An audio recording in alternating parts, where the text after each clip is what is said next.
Chapter 1197. Time came to a standstill. Chapter 1197. Time stands still as Chi Mei nodded at the old man. The hunchbacked old man walked straight to Xiao Hu. The old man's palm flickered with a rainbow-colored light, and the surrounding space became distorted and chaotic under the light. At the same time, a thin thread emerged from Xiao Hu's body and burrowed into the old man's palm. As time passed, Xiao Hu's body gradually grew indistinct. The surrounding sky supremes stood to the side in a daze, their hearts filled with indescribable terror. However, Yin Hu and the other Yao looked relaxed. They knew who this newcomer was and wouldn't attack them. Who exactly is Chi Mei? Chi Mei's identity had been a mystery ever since she'd first appeared. At first, Yi Zichen suspected she was a descendant of the Five Elements' great emperor, but now the Yao called her Lord. Then there was the old man by her side, who'd suppressed Xiao Hu with a snap of his fingers. With such a powerful protector by her side, why had she bothered with him for so long over a sea-condensing pill? She'd deliberately gotten close to him. What exactly did she want? For the Yao Sealing Pagoda? Or for the Xianyuan sword? The way he saw it, he and Chi Mei were from two completely different worlds. There was absolutely nothing about him that was worthy of a young lady like Chi Mei's attention. Suddenly, a crack appeared in the sky. A crack appeared in the sky, and golden lightning mixed with rolling thunder drilled out of the crack. In an instant, whether it was the immortal region, the heavenly court, the underworld, the endless beast region or the wildlands, they all felt a suffocating pressure bearing down on them. All races were shaken. Countless supreme experts in the area emerged from seclusion and looked at the crack in the sky.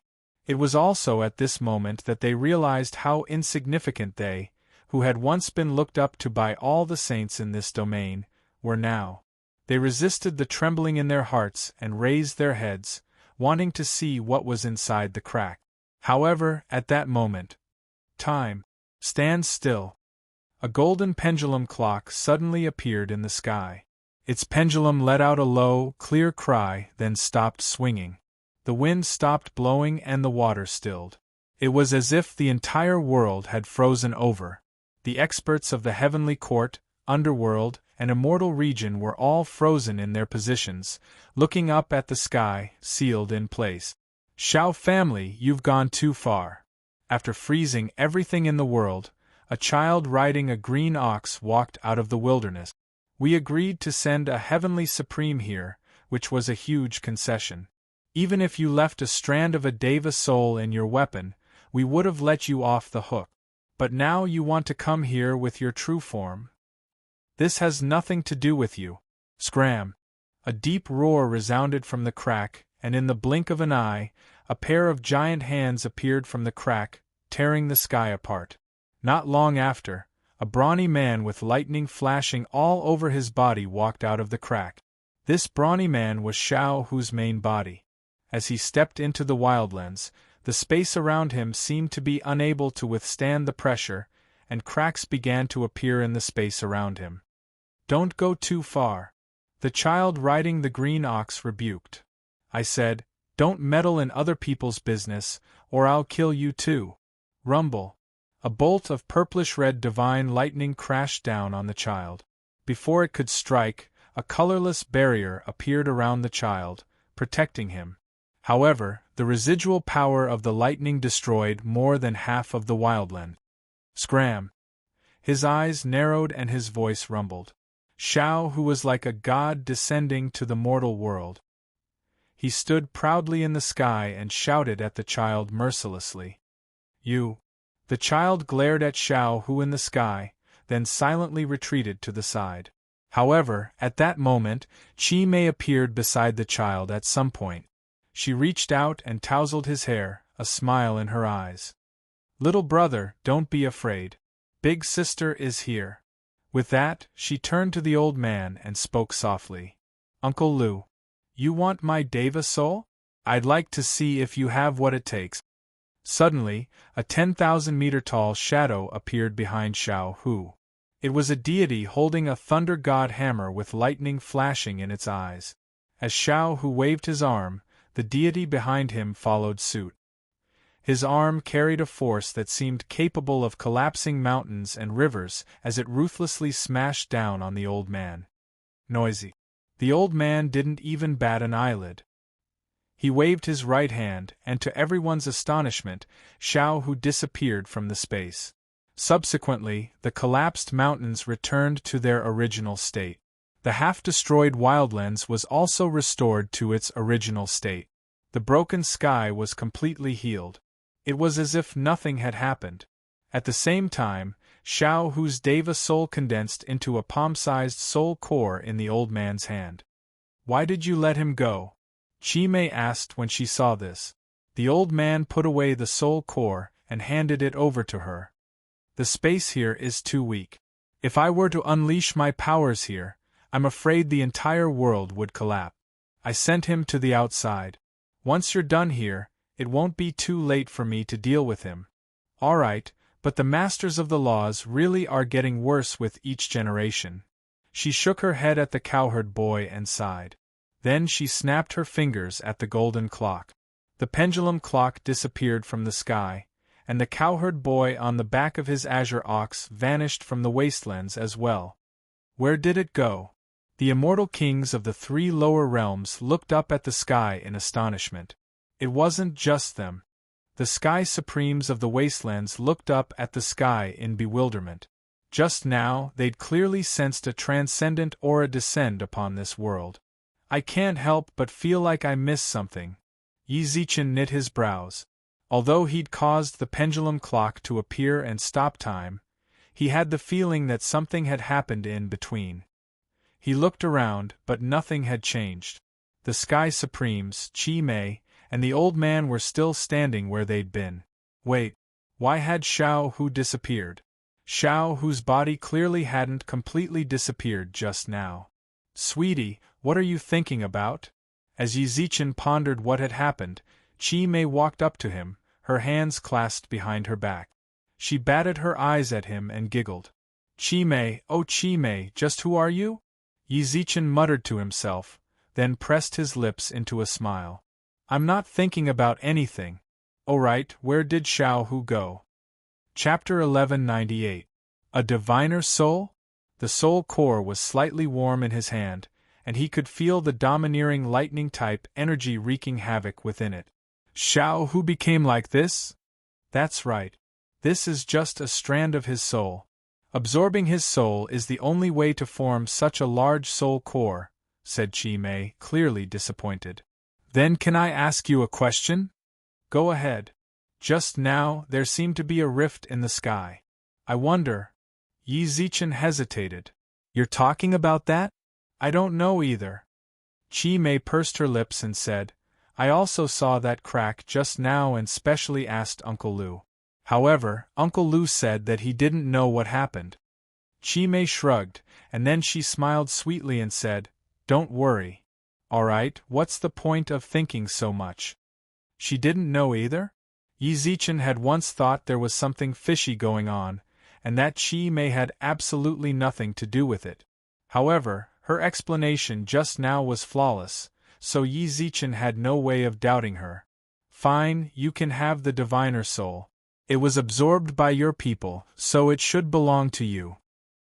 He handed the diviner soul to Chi Mei, then put her hands behind her back and took a few steps back. This is for you. Don't give it back to me. Besides, a diviner soul is nothing to me. If I give it to you, you might need it in the future. As the saying goes, a scholar who hasn't seen for 3 days must be looked at in a new light. Just a while ago, you freeloaded off me for food and drinks, then you cheated on me for half a month for the sake of a sea-condensing pill. Now you don't even care about a diviner soul, said Yi Zichen deliberately. Heh. Chi Mei didn't respond. Instead, she grinned at him and changed the topic. She looked at the bewildered heavenly sovereigns in the wildland. What are you going to do with them? It was their turn. The Supremes had long since mentally prepared themselves, but when it really came down to it, they were still a bit scared. Even someone as strong as Shao, who had been absorbed into a diviner soul core. How could they, the other Supremes? How do I deal with them? Isn't that up to you, big sister Chi-mei? For example, the Yao. I definitely can't touch them, right? Said Yi Zichen. Did the demons bully you? Chi-mei raised her brows. Master, I, Yin Hu, swear on my life that the demon race has never attacked young Master Yi. It was Chen Jianan's idea to capture young Master Ye's friend. Even when Chen Jianan attacked young Master Yi in the end, we didn't do anything. Yin Hu thumped his chest loudly as he answered. Is that so? But why do I remember that at the very beginning, those few from your demon clan, Yi Zichen's gaze landed on a few Yao.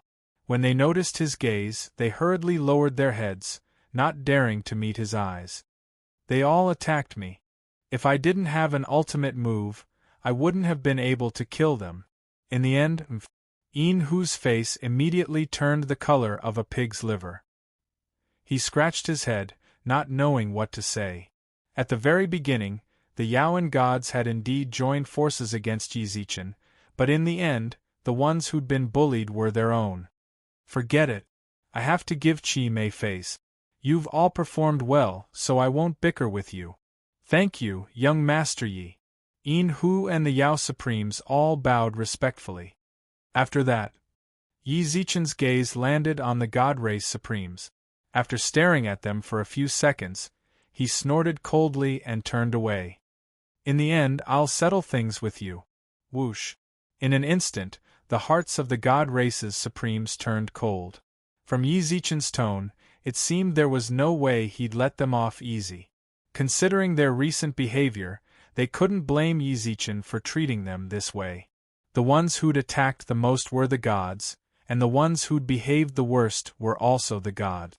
Most importantly, Chen Jianan had captured Yi Zichen's friends and dragged them down with him.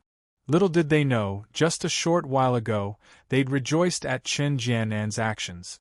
Furthermore, when he'd really attacked, none of them had stepped forward to stop him or even tried to dissuade him.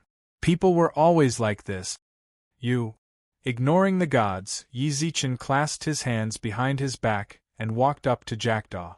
In truth, during this time, the demons were the ones who'd committed the lightest crimes. When the Yaoan gods joined forces to deal with him, the demons hadn't done anything. When Chen Jianan and Yin Hu were about to attack, Jackdaw just watched coldly from the sidelines. The Yaoan gods had invited diviners, but the demons hadn't sent any. In short, although Jackdaw and the others were demons, their actions were just and honorable. Brother Yi, Jackdaw doesn't say much, but during this time, my subordinates were the ones who attacked you the lightest. I'm sure you've seen that too, said Jackdaw solemnly. In truth, he wasn't the type of person who would explain things to others. Was there a problem? Then he'd settle it with his fist. That was Jackdaw's preferred way of handling things. However, he was facing a ruler. Settling it with his fists. Wasn't that just a fool's dream? You're right. I've seen it all. From start to finish, you didn't attack me at all. If you'd done the same thing to the Yaoan gods, I wouldn't have hesitated to let you go. If you want to blame someone, blame it on the fact that you're demons. Yi Zichen's gaze instantly darkened. Demons. If it weren't for the demons, he'd still be living a leisurely, carefree life in the modern realm. If it weren't for the demons, his college roommates would still be alive and kicking. If it weren't for the demons, Xia Kiki wouldn't have died trying to block divine tribulation for him. If it weren't for the demons, things would have ended differently. The demons were wild with ambition. Hundreds of thousands of years ago, the great war of gods and demons had been for the sake of plunder and invasion. Now, hundreds of thousands of years later, the gods and demons had put aside their grievances and developed in peace. However, all of this had taken place over hundreds of thousands of years. Yi Zichen hadn't even lived for 200 years. The demons' atrocities were still fresh in his mind. How could he not hate them? Jackdaw and the other demons hadn't done anything to harm Yi Zichen during this time, but his own kind had hurt Yi Zichen deeply. They were innocent, but they had to die. I'm sorry. I really want to let you go, but I can't. When Chi Mei heard Yi Zichen's decision, she glanced at Uncle Lu, then walked over to the demons. Jackdaw wanted to defend his people, to plead his last hope, but at that moment, "Let them go." A woman in a black cloak stepped out of the wilderness. Her enormous cloak covered her from head to toe. When she was about 100 meters away from Yi Zichen, she lifted the hood. Chapter 1199. The Holy Maiden of the Demon Race. The black-robed woman tapped the air with the tips of her feet, creating ripples in the air. She crossed 100 meters in just a few steps, and arrived before Jackdaw and the others. "Your Excellency, Holy Maiden." Jackdaw's pupils constricted. He hurriedly knelt on one knee and kowtowed. The other demons did the same. Their gazes were a mixture of devotion and reverence as they gazed at the newcomer. "All of you, rise." Yi Zichen could only see her slightly parted lips through her black robes. He narrowed his eyes at her. At that moment she took off her hood. One of her eyes was black, the other purple. Her hair was also half black, half purple. However, her skin wasn't as dark as the demons. On the contrary, it was the color of wheat that only humans possessed. The instant she lifted her hood, Yi Zichen's hand trembled. At the same time, the Holy Maiden smiled at him. "Emperor Yi, long time no see." "Yige?" After a while, Yi Zichen's voice trembled with astonishment. The Holy Maiden arched her brows and smiled noncommittally. She pursed her lips, a hint of playfulness in her eyes. "I never would have guessed that Emperor Yi would still remember me. That's my good fortune. However, calling me Yige is one thing. We weren't even that close before." Her disdainful tone chilled Yi Zichen's heart. When he took note of her hair color and pupils, he guessed that Sun Yige had already become one with her other self. The one standing before her was no longer the timid class monitor who didn't dare speak loudly to anyone. She was the demon race's saintess, a stranger to him. Not far away, Chi Mei arched her brows. Her gaze flickered back and forth between Yi Zichen and Sun Yige. Gradually, her lips curved into a smile, but no one knew what she was smiling about. The demon's Holy Maiden. Yi Zichen's eyes were filled with helplessness. He could only purse his lips and say, "Sun Yige, she's doing well. I originally wanted to use her as a guide to meet you. No matter what, you two had a past together.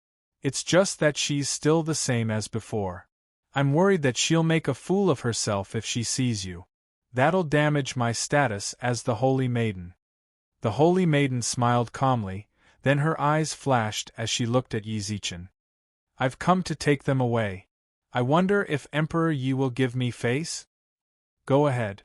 It didn't matter if she was the demon's Holy Maiden or Sun Yige. So long as he saw her face, Yi Zichen couldn't refuse. Perhaps it was because she felt guilty, or perhaps it was because of some other emotions. The Holy Maiden took a step to the side and opened up a path for them. At the same time, a charming smile appeared on her face. "Many thanks for your benevolence, Emperor Yi. I will never forget this kindness. If Emperor Yi wishes to visit the demon realm in the future, I will definitely do my best as a host." Shortly after, she turned to the heavenly sovereigns of the demon clan. "Let's go." The demon race's sky supremes followed the Holy Maiden and disappeared into the wilderness. Even after they disappeared, Yi Zichen stared fixedly in their direction. "Hey, they're all gone." At this moment, Chi Mei waved her fair little hand in front of his eyes. Only then did Yi Zichen come to his senses. He arched his brows and Chi Mei smirked. "I never would have guessed, sweetie. You're so romantic, flirting everywhere you go. Even the demon's Holy Maiden had a relationship with you. TCH. How terrifying. I'm not familiar with the demon's Holy Maiden, but—" "Never mind, I can't explain things to you," said Yi Zichen. "Hey, but sweetie." Chi Mei suddenly snuck up to Yi Zichen, her mouth almost touching his ear. Yi Zichen's heart trembled involuntarily. When Elder Lu saw this, he couldn't help but frown, but he said nothing. "Who knows? You might really be able to conquer the world in the future." Yi Zichen scratched his head in bewilderment. He scratched his head and glanced at Chi Mei, whose eyes flashed with craftiness. She continued, "Based on your flirting personality, I'll let you handle the demon's holy maiden. I have a lot of influence over the Yao too. All we're missing now is a divine maiden. If you get the chance, you should get together with the divine maiden and unify the three realms." "I'm just waiting." Yi Zichen knew Chi Mei wouldn't have anything good to say to him. When he heard this, he couldn't help but roll his eyes. "You're too scared to return to the Yao realm? How am I supposed to leave now? You haven't even dealt with the gods yet. If I leave, who's going to hold the fort for you?" Chi Mei's expression said, "I'm just looking out for you." Yi Zichen really gave in. He cupped his fists and bowed, then turned to the other Sky Supremes. During this time, the gods' Sky Supremes had been tormented. Their thoughts were constantly wandering about, trying to figure out how to keep their puny little lives. When they sensed Yi Zichen's gaze, the Sky Supremes immediately tensed up. They stared straight at Yi Zichen, waiting for his judgment. They really were from the 8 Divine Mountains' great families. Normally, they might be able to band together to suppress Yi Zichen. But now, threaten him? No way. If they tried to suppress Yi Zichen, that would be the stupidest method of all. Everyone could see that this Yao Lord was deeply concerned about Yi Zichen, and there was even a ruler eyeing him like a tiger watching its prey. The Sky Supremes really wanted to cry. Even as Sky Supremes, they could be considered overlords on the Divine Mountains. But now that they were in the lower realms, diviners and rulers descended upon them like mad. They might as well live comfortably on the Divine Mountains. "Which one of you is from the northern Divine Mountains Sea of Innocence?" That was Yi Zichen's first words. "That's me." A middle-aged man stepped out of the crowd. Yi Zichen glanced at him coolly, then saw him take out a token from his waist. He gave Chi Mei a meaningful glance, and she nodded back at him after looking at him. "Come over to my side." Although Yi Zichen hadn't said anything about forgiving him, everyone present was smart. There was no way they wouldn't understand what he meant. The middle-aged man was delighted. When he'd heard Xiao Hu say the Sea of Innocence had saved Yi Zichen's life, he'd assumed he'd be fine. However, he'd only thought about it. Until the end, no one could predict what the result would be. It wasn't until Yi Zichen asked him to stand by his side that he finally relaxed. "The people of the Four Directions Palace, come over here as well." A bald Sky Supreme immediately stepped out of the crowd, his expression blank. Even Chi Mei looked at Yi Zichen in surprise. She hadn't known he was connected to the Four Directions Palace. Chapter 1200. Performance? Performance? This left the celestial race's Sky Supremes at a loss. Could it be that he wants them to put on a show? The Sky Supremes couldn't help but mutter to themselves. This really put them in a difficult position. After all, these heavenly sovereigns were all reputable figures on the Divine Mountain. They'd always focused on their own cultivation. In their spare time, they might listen to a song or watch a performance. But those who made a living by making people smile were the lowest rung of society. Now they were being asked to perform? Did they want to lose face? Obviously, they didn't care about their reputation. After a few seconds of hesitation, a Sky Supreme wielding a pair of hammers stepped out of the crowd. He was more than 2 meters tall, and all the muscles on his body looked like they were about to explode. However, what made people's eyes widen was that he was actually using his life treasure as a juggling tool to perform acrobatics. With someone taking the lead, the other Sky Supremes didn't hesitate. They danced with their weapons, sang and danced, swallowed their swords. It was like the 8 immortals crossing the sea, each displaying their own divine abilities. The only one who didn't move was Chen Jianan. In truth, he'd wanted to go up too, but in the end, he'd chosen to save face. Chi Mei's mouth fell open. As far as she could remember, she'd never seen a Sky Supreme perform acrobatics. The 2 Sky Supremes from the Sea of Innocence and the Four Directions Pavilion felt their faces heat up. This was too embarrassing.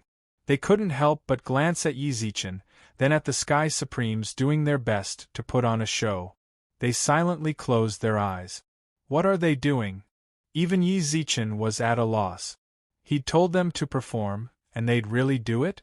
Had they cultivated their brains so hard that they'd gone stupid? Didn't they see what he was doing? If you called it a performance, that was fine. But what were they doing?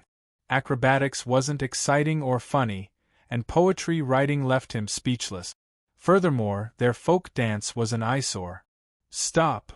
Yi Zichen couldn't bear to watch any longer, so he called the Sky Supremes to a halt. What are you guys doing here? The Sky Supremes stopped in confusion. Didn't Yi Zichen tell them to perform? Why did they stop now? Hey, why did you ask them to stop? It's pretty good. If you want to see it, go home and have a look yourself. If this kind of performance was good enough to watch, Yi Zichen was starting to doubt Qi Mei's sense of beauty. Moreover, his goal was not to let them perform. You guys are heavenly sovereigns. Don't you care about your face? After scolding Qi Mei, Yi Zichen looked helplessly at the group of Sky Supremes. I'm ashamed of you. Sir, it's not you. Just as someone in the crowd spoke up, Yi Zichen glared back. What did I do? I asked you to perform, but did I ask you to swallow your swords? I asked you to perform because… Yi Zichen rubbed his fingers together. This time, the Sky Supremes finally noticed. Only now did they understand exactly what Yi Zichen wanted. The Sky Supremes frantically pulled down their spatial rings and lined up to deliver them to Yi Zichen. Money was just a worldly possession. So long as they were alive, they could get anything back. Before long, 12 spatial rings appeared in his hands. These were the spatial rings of Sky Supremes. They were far more valuable than the ones Yi Zichen had robbed the Axe Gang at the foot of the Divine Mountains. Yi Zichen scanned the rings with his divine sense. The space inside was frighteningly large, and the resources inside were quite impressive. Not bad. He nodded at the Sky Supremes in satisfaction, who smiled apologetically and nodded in response. You. Yi Zichen ignored the Sky Supremes and turned to Chen Jianan. The other Sky Supremes looked at him as well. He was the only one who hadn't paid a protection fee. Some of his friends sent him private transmissions, telling him to hurry up and hand over his spatial rings. Chen Jianan was vexed. He really was vexed. He'd been a proud son of heaven ever since he was a child. Everyone had always looked up to him. When he was only an immortal king, the Lightning Emperor's estate accepted him as an inner sect disciple. From then on, his meteoric rise had skyrocketed. But now he'd been captured by an Earth Supreme and had to pay a ransom. He was absolutely furious. What are you just standing there for? What? Do you want to die? Yi Zichen's words snapped Chen Jianan out of his daze. He was a fish on the chopping block. Even if he was furious, what could he do? Could he be stronger than the Yao Ceiling Pagoda? Could he be stronger than a ruler? Chen Jianan gnashed his teeth. He looked down and plucked the ring off his finger, then placed it in Yi Zichen's open palm. Yi Zichen scanned the ring with his divine sense. As expected of the leader of the Sky Supremes, Chen Jianan was a 9th-stage Sky Supreme, and the wealth in his ring was comparable to that of all the other Supremes combined. There were mountains of celestial coins, and countless divine herbs and medicines. However, where did your divine sword go? It broke. Didn't you see? Chen Jianan furrowed his brows. Don't try to trick me. That broken divine sword isn't the same one you used to begin with. Do you think I don't know? Hurry up, I like your sword. Hand it over, snorted Yi Zichen. Don't go too far. Do you want to die? Ding. A divine sword stabbed into the ground right in front of Yi Zichen's feet. Yi Zichen smiled calmly at Chen Jianan's livid expression, then took out the sword and handed it to the ruler. Help me erase his mark. With Qi Mei's help, Elder Lu reached out and wiped the blade. Chen Jianan immediately felt his connection to the sword disappear. He coughed up a mouthful of blood. He'd nourished the sword with his blood for thousands of years. Now that it had changed masters, His strength had dropped by more than half. Not bad. The two words, "Listen to the sea," were engraved on the sword. That was probably its name. Yi Zichen fiddled with the sword and couldn't help but chuckle. In the past, he'd only used a mortal and demigod artifact. Now, he finally had a divine artifact he could use. "All right, I can feel your sincerity. You're all safe now." Yi Zichen put the sword back into the Yao ceiling pagoda, then turned to the Sky Supremes. "But Chun Jianan, you can't leave."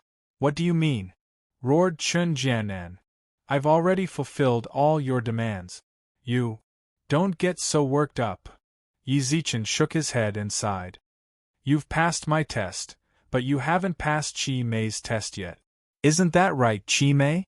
As he spoke, Yi Zichen shot her a frantic glance. Chapter 1201. Farewell. As soon as Yi Zichen spoke, Qi Mei knew she'd have to shoulder the blame. He clearly didn't want to let Chun Jianan go, but in the end, he dragged her into this. However, when she thought about it, she didn't have a good impression of the Shao family to begin with.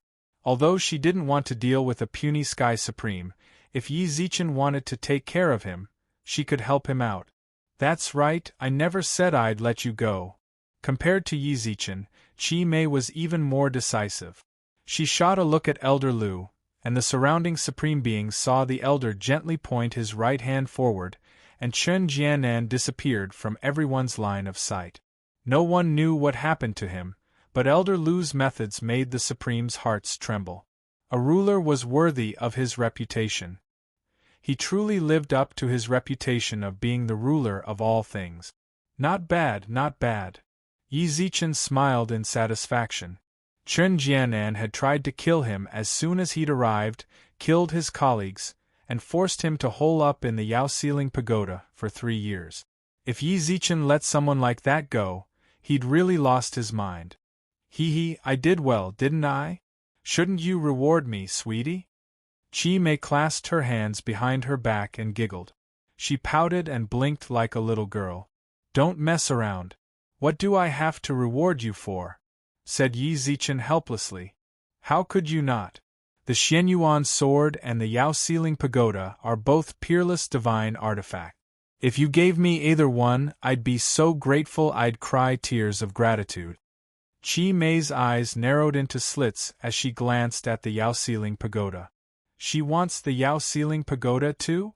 Yi Zichen couldn't help but mutter to himself. That shouldn't be the case. If Qi Mei really wanted the Yao ceiling pagoda, she could have taken it 3 years ago. There was no need for her to wait until now. Could it be that she didn't think she was strong enough, but now that a ruler was here? "Look, you're scared." "I'm just joking." When she saw Yi Zichen remain silent, Qi Mei reached out and grabbed his arm.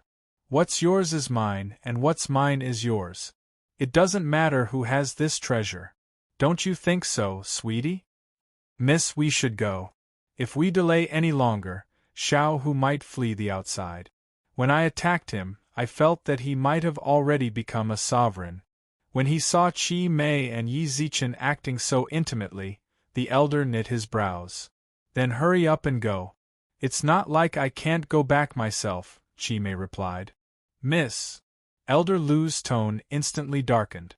Yi Zichen understood why the old ruler had spoken up. Coincidentally, he didn't want Qi Mei to stick to him, so he spoke up for her. "You can go back with Elder Lu. I can deal with these guys myself." "It's not a good deal to be rushed." Qi Mei wrinkled her nose and snorted at Yi Zichen, then inexplicably swiped at the mountain range where Denglong was sealed. Suddenly, a wisp of fierce beast Denglong's soul appeared in her hand. At the same time, she tossed a pearl towards Yi Zichen. "Keep your soul pearl Yuan safe. I have a use for Denglong's soul, so I'll take it." As soon as she finished speaking, Qi Mei walked directly in front of Elder Lu. Everyone saw a flash of fluorescent light, and they, along with the members of the demon clan, disappeared from the wilderness. When Qi Mei left, Yi Zichen let out a long sigh. Yi Zichen had seen countless women, but Qi Mei was the only one he'd ever encountered. If he wasn't careful, he'd fall into her trap. Sealing Denglong's soul Pearl Yuan had most likely used up too much of its soul power. As a result, Yi Zichen tried to contact it, but received no response at all. The artifact's spirit of a divine artifact needed time to recover its divine power, so he might as well toss it into the Yao Sealing Pagoda and let it recover on its own. If Xianyuan Xiang came out of seclusion and saw it, she might be able to find a shortcut to recovery. You guys. Yi Zichen glanced at the Sky Supremes who'd yet to leave. In truth, they'd wanted to leave long ago, but because of Chen Jianan's incident, they hadn't left. Now that Yi Zichen had spoken, even though there were no rulers here, he had the Yao Sealing Pagoda. He wasn't someone they could afford to offend. Your Excellency, please speak. There's no need to be so nervous. Yi Zichen gestured for them to relax, then said, You've already used money to redeem your freedom. I'm a man of my word, so I won't harm you again.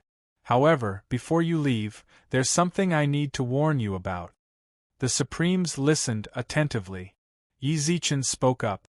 Once we return to the Divine Mountains, please keep your mouths shut. I don't want to hear anything about this place from your mouths, especially not the Xianyuan sword or the Yao Sealing Pagoda. Your Excellency, the entire Three Realms knows about the Xianyuan sword. Even if we don't talk about the Yao Sealing Pagoda, those two diviners will. I just want you to keep your mouth shut, said Yi Zichen in a low voice. Yes, that's right. We definitely won't say anything when we get back. Quite a few of the Sky Supremes swore on their inner demons. After a moment's thought, the remaining Sky Supremes swore as well. Once they were done, Yi Zichen nodded calmly at them. Let's go. The Supremes reacted as if they'd been granted amnesty. One by one, they took their revenge and vanished from the wilderness. The Sky Supremes of the Sea of Innocence cupped their fists at Yi Zichen. Brother Yi, our Sea of Innocence will never forget your kindness. It's nothing. Your Sea of Innocence helped me out before, so I'm just returning the favor, said Yi Zichen with a smile. Let me ask you something. Is the Wish God in your Sea of Innocence? Brother Yi, do you know the Wish God? Asked the Sky Supreme. We're old acquaintances. How has he been lately? The Wish God's been doing well. Seeing that Yi Zichen wasn't in the mood to continue chatting, the Sky Supreme didn't pursue the matter. He simply nodded and said, If Brother Yi has the time to visit my Sea of Innocence, I will be sure to show you my hospitality. Farewell. Farewell. After the Sea of Innocence's Sky Supreme left, the Supremes of the Four Directions Palace cupped their fists respectfully. Brother Yi, I'll take my leave as well. Yi Zichen nodded at the Supremes, then continued, When you get back, say hello to Chui 12 for me. Tell him I'll go drink with him when I have time. Also, tell Lu Jing that I'm in the God Realm. I never would have guessed that Brother Yi was a friend of the 12th and 17th Highness. Alright, when I get back, if I can meet them in person, I'll be sure to send word, said the Four Directions Palace's Sky Supreme with a smile. Yi Zichen smiled calmly, and the Sky Supreme cupped his fists once more. Chapter 1202. Drinking Let's Go as well. He said this to Xueqi and the others. Although their strength in the lower three realms wasn't bad, in the face of these Sky Supremes, they were far too insignificant. Just now, with outsiders present, Xueqi, Stone, and Xuelan could only wait to the side. Now that they were gone, Stone was the first to approach Yi Zichen. He punched Yi Zichen in the shoulder. Kid, where the hell have you been all these years? Even a rough man like Stone's eyes were somewhat red at this moment. Yi Zichen vaguely remembered when he'd first arrived in the village, Stone had taken care of him like a big brother. In the blink of an eye, 100 years had passed. He'd become a Supreme, while Stone was still a Sky Immortal. The gap between them was as wide as a chasm, but their relationship wouldn't grow distant just because of this minor difference in cultivation. I became a god. Yi Zichen didn't know how to explain, so all he could do was say, I became a god. When Stone heard this, he was stunned, then overjoyed. Great. Becoming a god is a good thing. Kid, you really do have a conscience. After becoming a god, you even remembered to come back and visit us brothers. Today, we won't go back until we're drunk. No problem, said Yi Zichen with a hearty laugh. Yi Zichen laughed heartily. But before that, shouldn't we pay our respects to our fellow disciples? The Leisure House's sect leader had been captured in Maple City of the Immortal Region. Everyone was terrified, but when Xueqi and the others returned, the sect returned to normal. Half a month. Everyone in the sect mourned in silence for the fallen. This was one of Leisure House's rules. Every time a disciple died, it was like this. However, half a month later, it was time to celebrate Yi Zichen's return. News of Yi Zichen's return wasn't limited to the Leisure House. Everyone from the Heavenly Court, Underworld, Immortal Region, and Endless Beast Region who knew Yi Zichen had come. Bro, long time no see. Yi Zichen hadn't rested at all during the banquet. After sending off the people from the Beast Region, Oxhead of the Underworld walked up to Yi Zichen, accompanied by Horseface. They were old acquaintances, and Yi Zichen was happy to see them again. Long time no see. Why aren't Xie Bian and the others here? 4 of the 8 ghost marshals of the underworld died. Horseface and I have already arrived. If old Xie and the rest still come, what will happen to the underworld? Oxhead joked. That's true, Yi Zichen nodded. Look at how stingy the underworld is. As the commander of the Heavenly Court, he still came. Emperor Yi, I'm telling you, Ol Xie isn't giving you face. At that moment, Thunder God walked over with a wine glass. Oxhead smiled and said, I won't defend old Xie if you put it that way. Emperor Yi, I also think that Lao Xie isn't giving you face. Who said I didn't give Emperor Yi face? Step forward. Yi Zichen didn't expect Xie Bian to walk over with a laugh, while the White Impermanence in turn, who had a short story with Yi Zichen, followed beside him. Why are you here? Oxhead raised his eyebrows. The Necropolis Emperor of the Bane sent me here. Xie Bian smiled, then grabbed a glass of wine with his right hand. This doesn't seem like our local immortal brew. Emperor Yi brought it back from the God Realm, laughed Oxhead. It's a good thing you came. If you hadn't, you'd have suffered greatly. Ha ha, what a coincidence. Xie Bian drained the entire flask in one gulp, then wiped his mouth and laughed. Good wine. Emperor Yi, you're a member of the Immortal Region. Not contacting us for 100 years is a bit too much. I'm going to pick a fight. Swearin grabbed his beard and laughed heartily. This senior, who dedicated his entire life to the Immortal Region, was prepared to stay here for the rest of his life. Given his strength, he could easily ascend to the God Realm, but he preferred the grass and trees here. In his own words, I'm old. I don't have the heart to roam the world anymore. He'd rather stay here and watch his descendants grow up and wait until the end of his lifespan. He didn't want to roam the God Realm anymore. He really couldn't. Fine.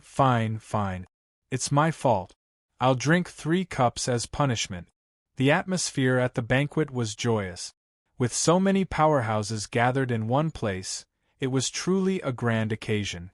Many immortal kings who'd heard of the banquet wanted to fight their way into the circle, but when they saw the people who'd just arrived, even immortal kings didn't dare to do so.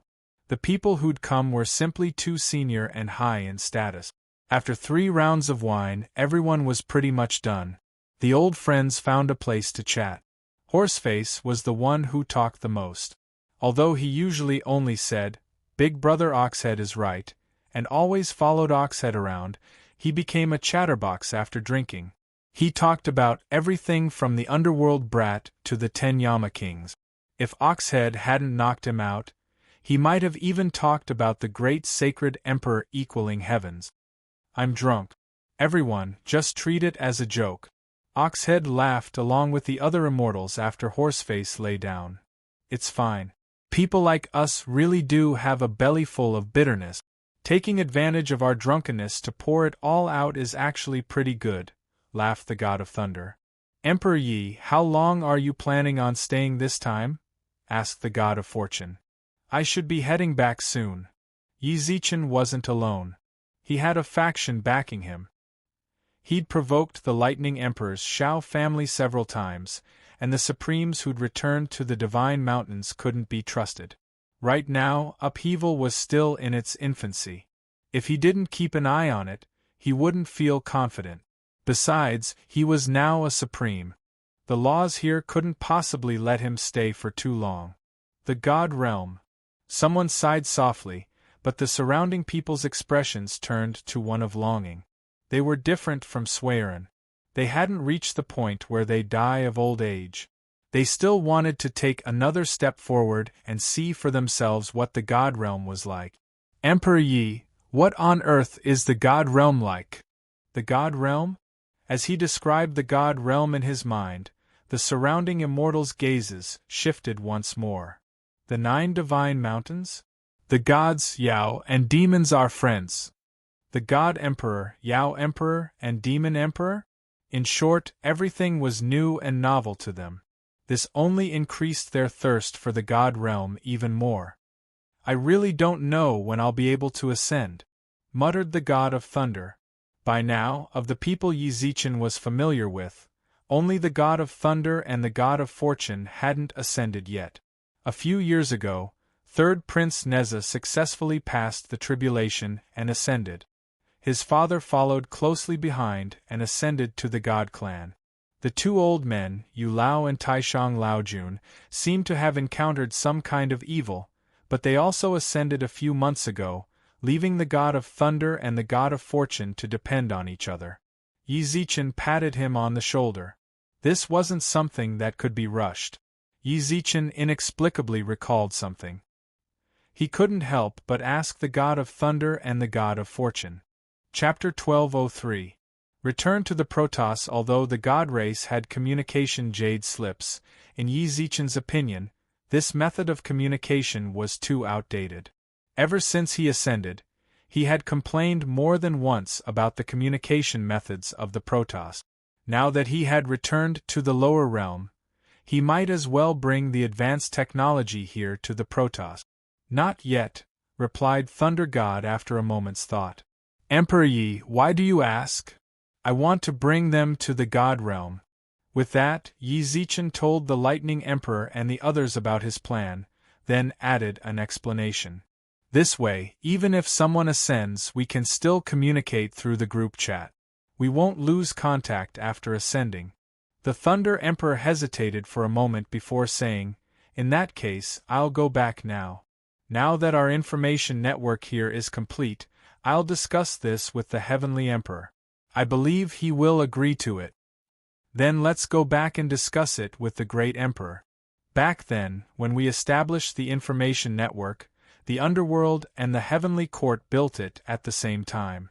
If Emperor Yi brings people from both sides over at the same time, perhaps our chances of success will be higher. In the blink of an eye, it was dusk 3 days later. Everyone familiar with Yi Zichen had gathered outside Maple City's gates. Everyone's eyes were filled with reluctance to part ways with Yi Zichen. Of course, some of them looked at the dozen or so people by Yi Zichen's side enviously. These were the people the Underworld and Heavenly Court had sent to follow Yi Zichen back to the God Realm. They were all top-tier existences in their respective fields, and had distinguished themselves from their countless competitors. Knowing that they could go to the divine race, these people were so excited that they did not sleep the whole night. You're leaving already? Xueqi walked out from the crowd with a sigh. Their relationship with Yi Zichen was one of true friendship. Disregarding the people Yi Zichen had known in the modern realm, Xueqi and Stone were the closest to Yi Zichen. I have to go. I can't stay here forever. In truth, Yi Zichen's words had a deeper meaning. He couldn't stay here forever. On the surface, the Master of the Laws would restrict his existence and force him to return to the God race. Secondly, he was also telling himself that the modern world was his final home. With his current identity, status, and wealth, he could live a muddle-headed life. But why was he still moving forward? Wasn't it all for the sake of returning to the bustling metropolis? Hey, Master of the Laws, I know you're definitely watching. Hurry up and deliver it to me. He shouted towards the sky, and not long after, a cowherd riding a green ox appeared in front of everyone. Azure Ox walked in front of the crowd. He looked at Yi Zichen and the other agents, but didn't say anything. He merely pointed forward, causing a formation to appear beneath Yi Zichen's feet. The reluctance in the eyes of the surrounding people grew, but they also knew that they should not urge him to stay at this time. Alright, don't be like this. It's not like we can never meet again. Yi Zichen smiled at the deities, then took out his phone and waved it in front of them. See you in the group chat. Could the information network of the upper realms succeed? No one could give an accurate answer until the very end. However, the moment Yi Zichen had this thought, it meant that the upper three realms had reached a new milestone. It was just like how his upheaval had wreaked havoc on the three realms of God, Yao, and Demon. Ancient trees towered into the sky, and strange, jagged rocks littered the landscape. Yi Zichen knew they'd already returned to the God realm when he saw the ancient trees, each one of which had grown for who knew how long. Based on the intensity of the spiritual energy here, they weren't in the vicinity of a city. Divine power outside the cities of the lower lands was extremely difficult to absorb and refine. It could only be absorbed through the transfer formations of the cities. As a result, every city in the lower lands was home to an ocean of humans. Even entering required a sufficient amount of money. In truth, this created a situation of extreme polarity. The strength of the people in the villages outside of the Divine Mountain would make the people in the cities fall further and further behind. Fortunately, cultivators lived for a long time. If any of the villages could produce a genius, it would be like a man rising to the heavens along with his fowls and dogs. Strange, I didn't go through the time corridor this time. His experience of going through the time corridor was still fresh in his mind. He'd snatched the Devil Dharma body technique from that little warlock. But this time, they hadn't seen the time corridor. They'd appeared directly beneath the Divine Mountains. Could it be that the time corridor really appears at random? Yi Zichen knit his brows. If that was really the case, he'd just stolen a supreme Dharma body technique. Wasn't that too much of a loss? The scientists who'd come with Yi Zichen looked around curiously. Quite a few of them pulled out their tools to analyze the age of the surrounding rocks and ancient trees. Enough, stop your research. You'll have plenty of time to do so in the future.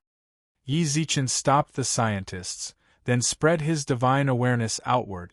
After confirming Raging Flame City's location, he swept them up and disappeared.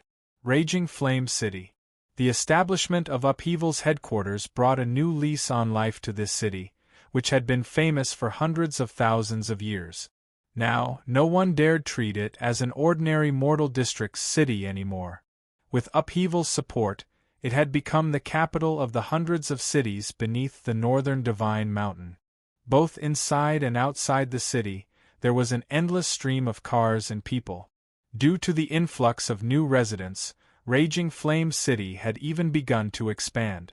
When Yi Zichen and the others returned, they saw quite a few craftsmen building a second wall. Upheaval's headquarters was located right in the center of the city. It had been replaced by the City Lord's Manor. Although Upheaval hadn't been established for long, its rapid growth struck fear into the hearts of many of the Divine Mountains clans. The people of the Divine Mountains naturally didn't care about a group of immortal kings and sky immortals. What they feared was 1,000 years from now, when Upheaval's members broke through to Supremes. Then what would happen to the Divine Mountains territory? Upheaval's headquarters looked imposing and imposing. In front of the gates sat 2 towering roars, flanked by 2 coiling dragon pillars. The dragons weren't lit, but their ferocious auras were terrifying. 4 burly early-stage immortal kings stood in front of the gate. Each of them had a scarlet blaze lion by their side.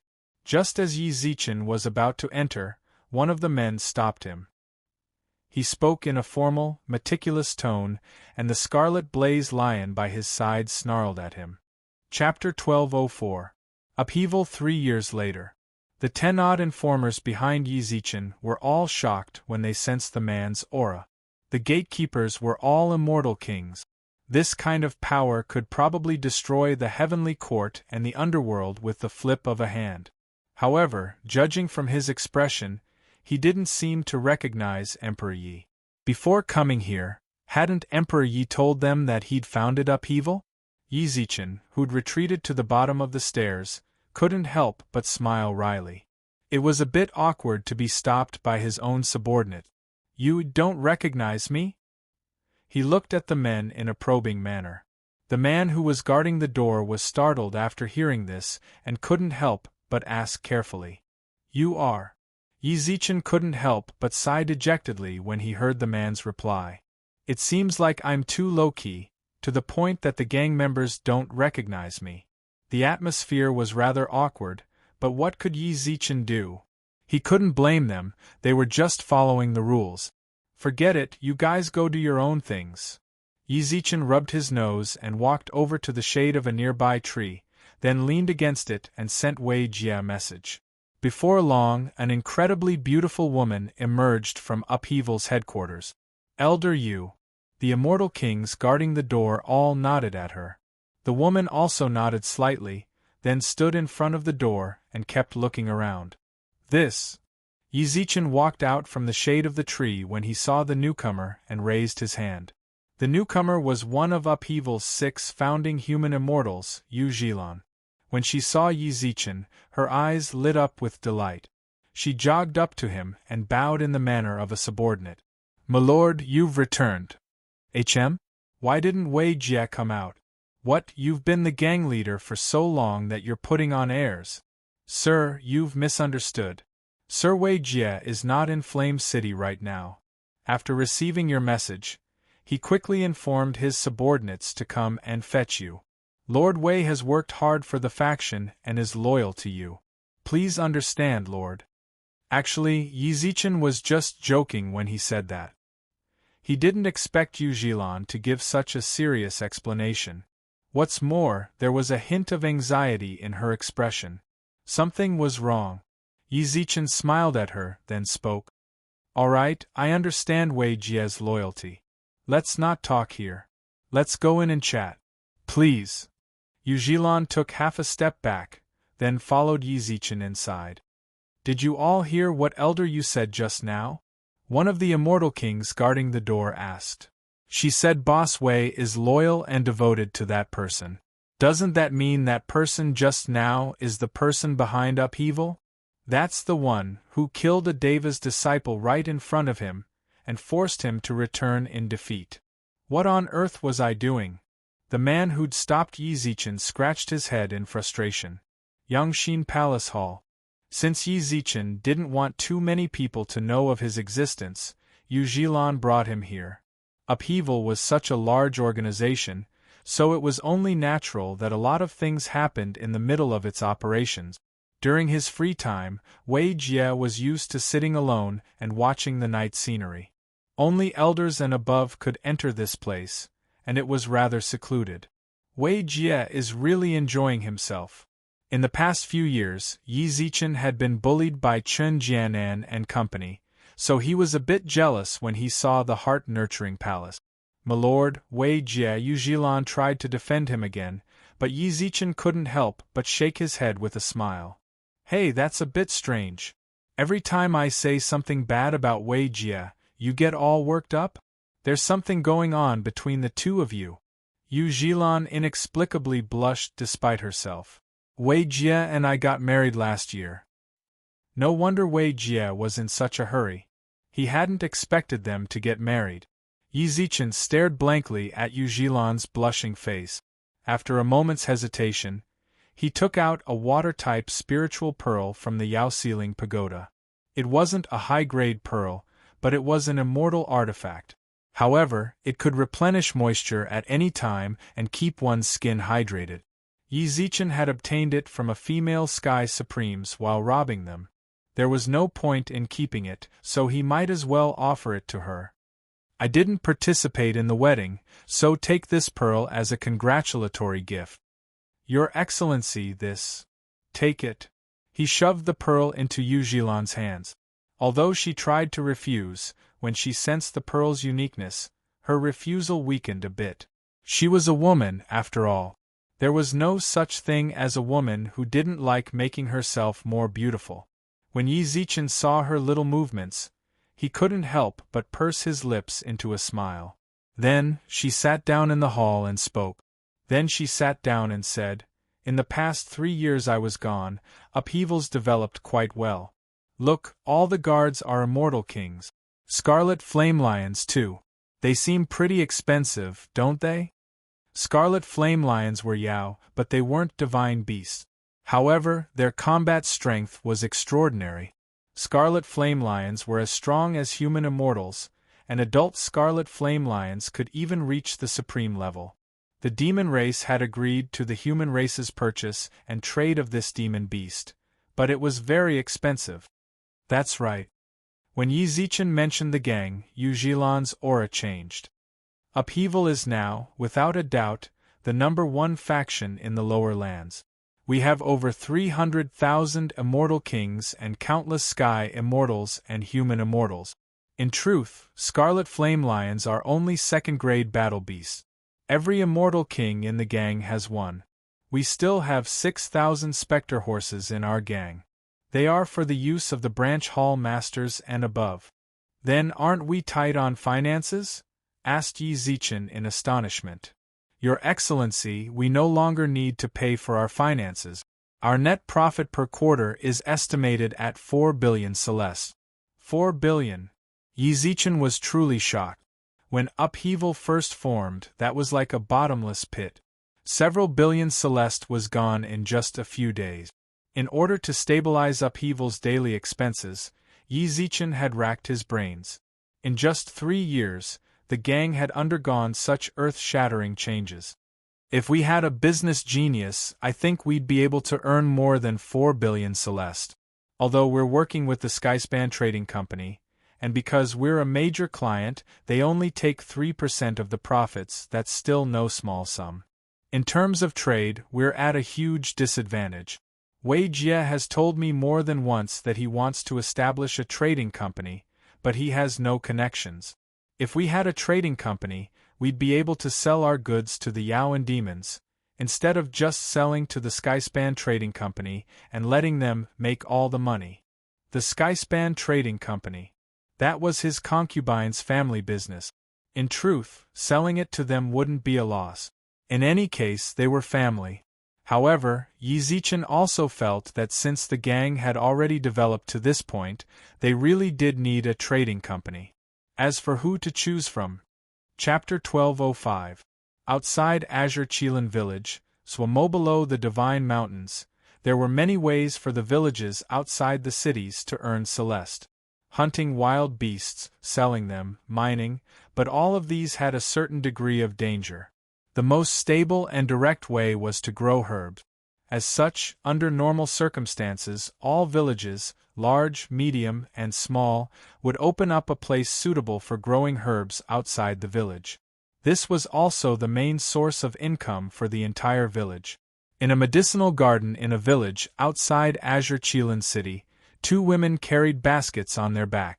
At noon, the sun at the foot of the Divine Mountain was frighteningly hot. However, the 2 women in plain clothes braved the scorching sun, sweating profusely as they plucked one herb after another. Because these herbs were most suitable to be picked at noon, they could be sold for a few more Celeste when they were sold. Big Sister Zuemo, let's rest for a bit. My back is so sore. The one who spoke was a girl who looked like she'd just come of age.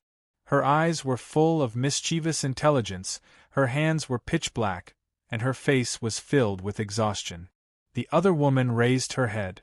Through the brim of her hat, it was possible to tell that she was the tower head of the treasure tower, Zuemo, who wielded absolute power and wealth in the lower realms. When she heard this, she placed a hand on her forehead and looked into the distance. After that, she looked at the little girl beside her, and a gentle smile appeared on her face. Then Lil Ting, go rest. I'll gather the rest. How can I? The girl frowned. then smiled slyly and grabbed Zwamo's arm. Big sister Zwamo, let's just rest together. It's still early, so it won't be too late for us to gather later. The little girl pouted and acted coquettishly. Zwamo could only nod helplessly, unable to resist her coquettishness. All right, I'll listen to you.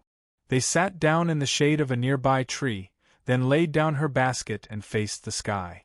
Zwamo also put down her basket, took off her hat, and wiped away the sweat on her face. It was hard to imagine that Zwamo, who'd once been able to summon wind and rain in the lower realms, would fall to such a state in the divine realm. Fortunately, Zwamo wasn't as spoiled as other noble young ladies. She could adapt to starting from scratch. Big sister Zwamo, don't you have any other friends here? After lying down for a while, the little girl sat up and stared at Zwamo with her large eyes. There should be. It's just that we ascended at different times. The place below the sacred mountain is so big. I have no idea where they are. Zwamo caressed the girl's long hair as she spoke. The girl pursed her lips and reached into her pocket. In her pocket was 100 Celeste note. When she had come with Zwamo, one of the village elders had given it to her in exchange for asking Zwamo a question. Sister Zwamo? She licked her lips.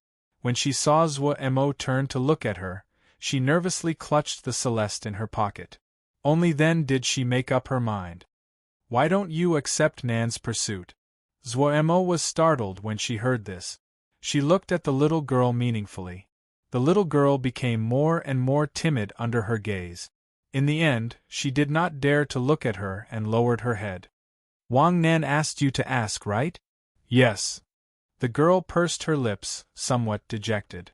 She took out the Celeste note and placed it on the ground.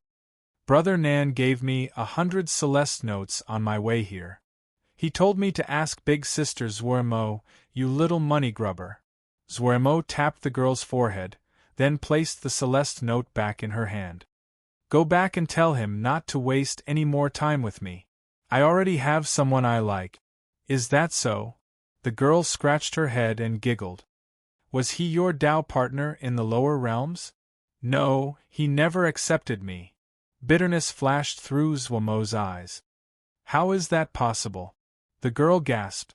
In her eyes, Zwamo was the most perfect person in the world. She was good-looking, had a gentle personality, and was an immortal king. In the outside world, countless people would definitely try to woo someone like her. But that person refused to accept her? What's so impossible about that? He has many more outstanding people by his side. They love him more than I do, and they're more courageous than me. Compared to them, I really can't compare. But regardless of whether he likes me or not, I can't possibly like anyone else. Zwamo pursed her lips and smiled. The girl scowled, her heart aching for Zwamo. Sensing Zwamo's dispirited mood, she leapt to her feet, put her hands on her hips, and snorted. Big sister Zwamo, tell me who he is. If I Guoting catch him, he's Yi Zichen. After a moment's hesitation, Zwamo didn't know why she'd blurted it out. Perhaps it was because no one here recognized him, which was why she could speak his name so openly. Yi Zichen? When the girl heard this, she froze. As for why she was stunned. A few years ago, a Grandmaster Yi by the name of Yi Zichen had risen to fame in the lower realms. Rumor had it that he'd fought a half-step ruler from the Lightning Emperor's estate in Raging Flame City and forced him into retreat. Rumor had it that Grandmaster Ye's true form was a supreme divine beast of the Yao race, a fire Qilin. Some said he was a dragon.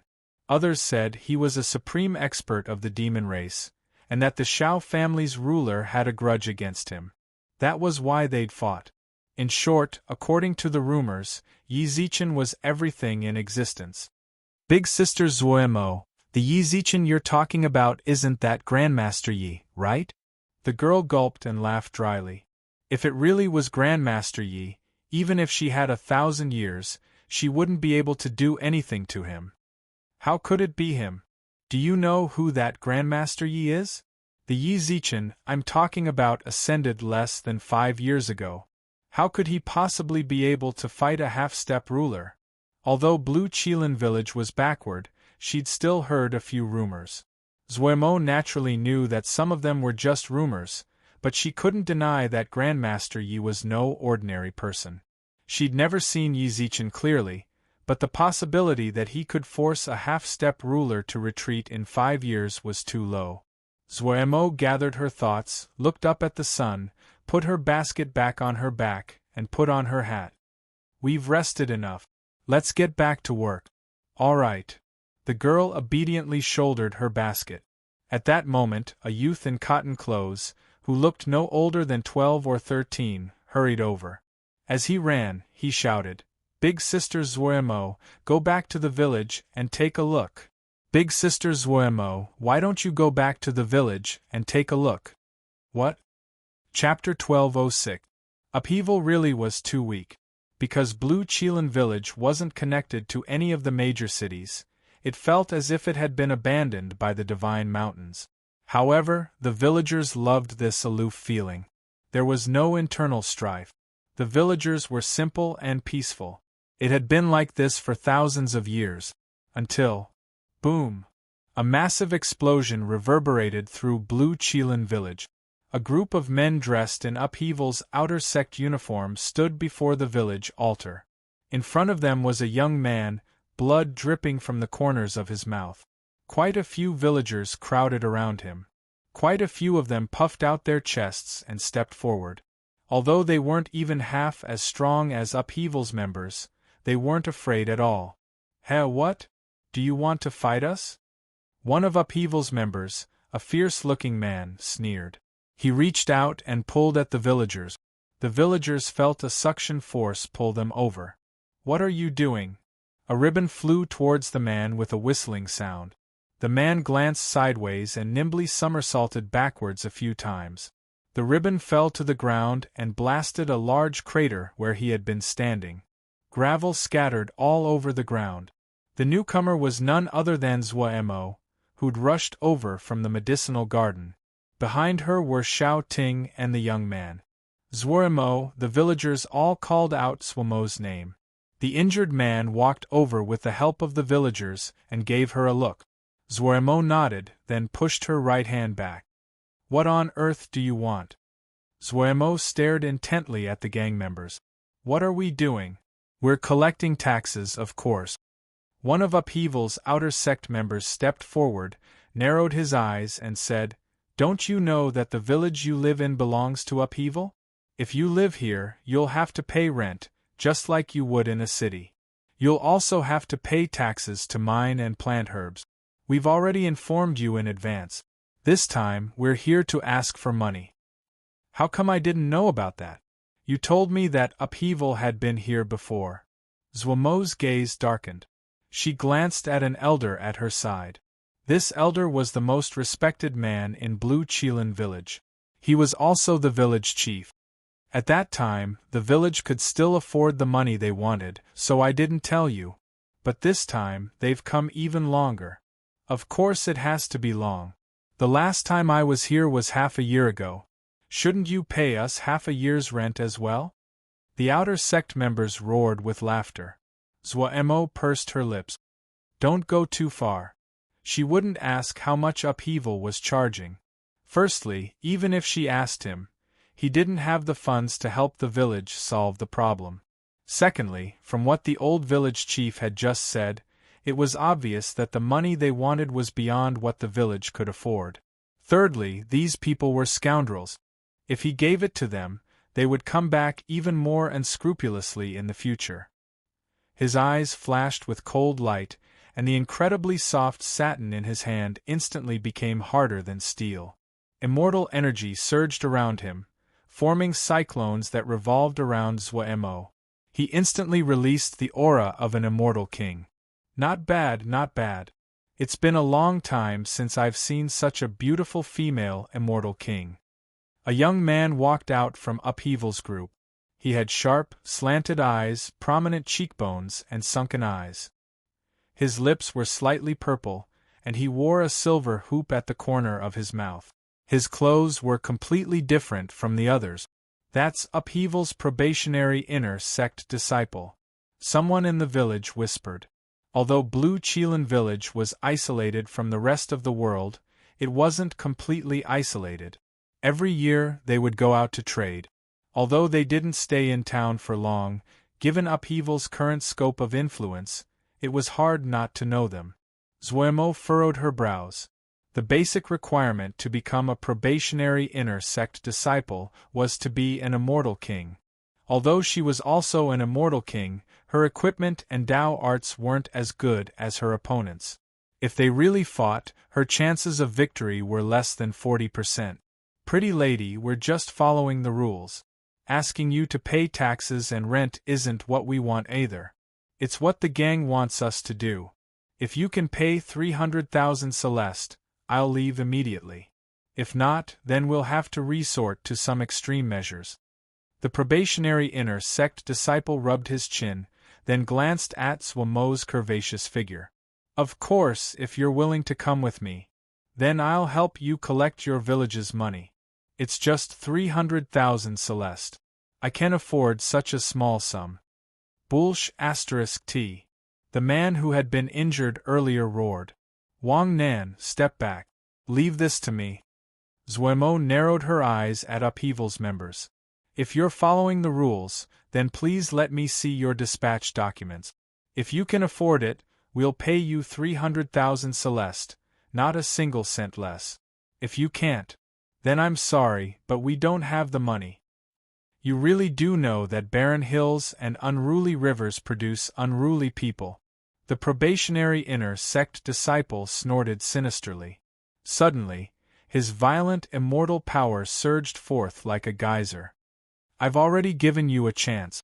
Either you hand over the money or your entire village can forget about living. That's right, pretty lady. You can live.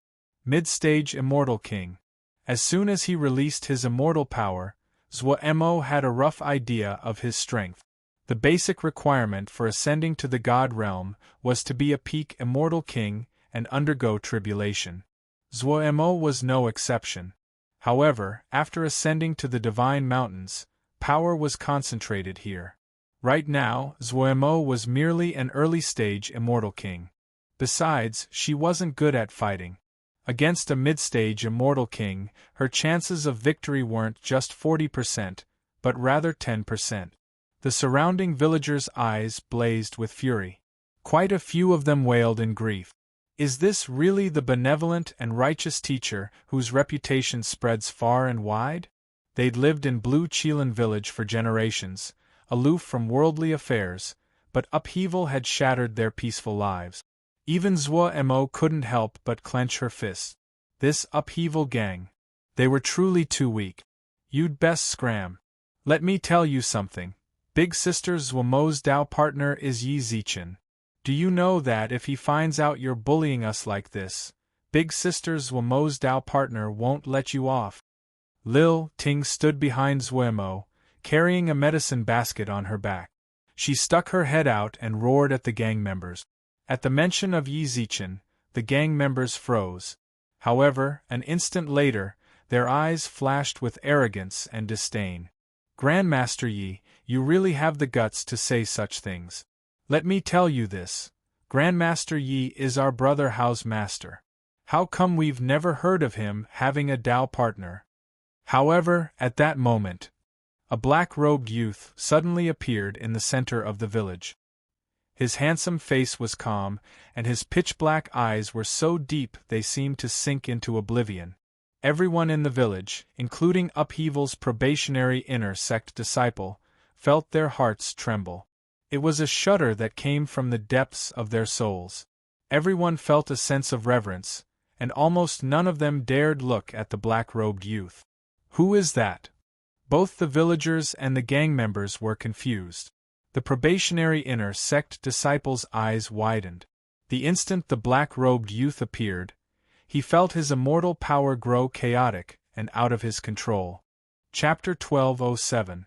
Meeting again. Upheaval's inner sect disciple's eyes flashed. His immortal spiritual energy was in complete chaos. Upheaval's competitiveness was growing by the day. Every inner sect disciple was the gang's most outstanding genius. The fact that he'd become an inner sect disciple was a testament to his strength. Even an ordinary Earth Supreme would find it difficult to make his immortal force this chaotic. Only the 9th stage Earth Supreme demon race expert in the gang could make him feel this way. What terrified him even more was what the black-robed man had just said. You. Now that the person she'd been thinking about every night had appeared before her, she didn't dare recognize him. In the past few years, Yi Zichen had changed far too much. He seemed more reserved and dignified than before. The black-robed youth looked at Zuomo and smiled. Zuomo, I'm here. Zichen. Inexplicably, Zuomo's tears flowed uncontrollably, and her eyes instantly moistened. She fought back her tears and stared straight at him. The villagers didn't dare look at Yi Zichen. Grandmaster Ye's name was infamous in the lower lands. They were all ordinary villagers, and they were afraid that they would offend this powerful being in some way. Xiao Ting, however, didn't think too much about it. She simply blinked and peeked. She'd always been curious about Grandmaster Yi and Zuomo's Dao partner. She wanted to know if they had 3 heads and 6 arms. But now it seemed they were just ordinary people. They weren't like the rumors, were they? Fire Qilins, dragons, or demons? When Yi Zichen saw Zuomo's reddened eyes, he reached out and tousled her hair. She didn't dodge at all. She allowed him to rub her head. Wang Nan felt a pang of jealousy, but when he remembered that this was Grandmaster Yi, he calmed down. He'd always felt that anyone worthy of Zuo-mo couldn't possibly be mediocre. He'd pursued Zuo-mo before because he didn't know she had a Dao partner. Now that he knew, and he was Grandmaster Yi, he couldn't bring himself to pursue her. All he could do was silently wish her well. All right, now that I'm here, everything is over. Yi Zichen's gentle voice reached Zuomo's ears. He tousled her hair and chuckled. Upheaval is my faction. If they come here to cause trouble, it's my fault for not disciplining them properly. Leave them to me. Thanks for your hard work. Yes. Zuomo bit her lip and nodded, then took a few steps back. He watched her leave with a warm gaze, but when he turned back to face the other members of Upheaval, his eyes flashed with unquestionable dominance. Do you have anything to say? Grandmaster Yi Wei. Upheaval started to speak, but Yi Zichen coldly cut him off. If you have anything to say, go back and say it to the elders. With a wave of his hand, Yi Zichen sent the gang members into the Yao Ceiling Pagoda. The surrounding villagers were dumbfounded. What kind of technique was that? It could actually wipe out several heaven immortals and immortal kings with just a wave of his hand. What's more, Yi Zichen's performance just now caused the villagers to mutter. This Grandmaster Yi was too overbearing. Upheaval is my faction. I sincerely apologize for all the trouble I've caused you, my fellow villagers. He bowed to the villagers of Green Qilin village, and the villagers quickly returned the gesture. The village head laughed. Grandmaster Yi, you're being too serious. Although your faction has attacked our little village a few times, we've never suffered any substantial harm. Who said we didn't? Big Brother Wang Nan. One of the villagers spoke up. The injured Wang Nan immediately glared at him. Yi Zichen naturally didn't miss this petty action. He scanned Wang Nan's body with his divine sense and discovered that, based on how his blood was churning, he was indeed injured. Fortunately, his foundation was solid, so his injuries weren't particularly serious. Yi Zichen took out a bottle of medicine, then used his divine power to bring it to Wang Nan. Here's a bottle of medicine to help you recover. Grandmaster Yi, you absolutely can't. Wang Nan reached out and refused. Although he was injured, he'd intentionally avoided hitting his vitals, so his injuries weren't particularly serious. He'd often run into these kinds of minor injuries while hunting Yao, so they were nothing to him. No matter what, my people hurt you. Take it. Wang Nan, just take it, said Zuomo in support. Wang Nan hesitated for a moment, then clenched the bottle, cupped his fists, and turned to Yi Zichen. Many thanks. Yi Zichen nodded calmly, then turned his gaze to Zuemo. She was looking right back at him. This time, Yi Zichen didn't avoid her gaze. 100 years had matured his mind. He knew full well that while he could hide from her, he couldn't change her stubbornness. Zuemo, come with me. Where? Asked Zuemo. To Raging Flame City, replied Yi Zichen. Instantly, a hint of hesitation flashed through Zuemo's eyes. She glanced discreetly at the villagers behind her. Zuemo, go with Grandmaster Yi. Your future won't be limited to a small place like Blue Qilin Village, said the village head with a benevolent smile. That's right, big sister Zuemo, haven't you been waiting for Grandmaster Yi? Now that he's come looking for you, don't hesitate any longer, urged Xiao Ting. Practically every villager in the village said the same thing, but Zuemo was a sentimental person. She'd lived with them for years. How could she let go of them just like that? At that moment, the village head stepped forward and bowed deeply to Yi Zichen.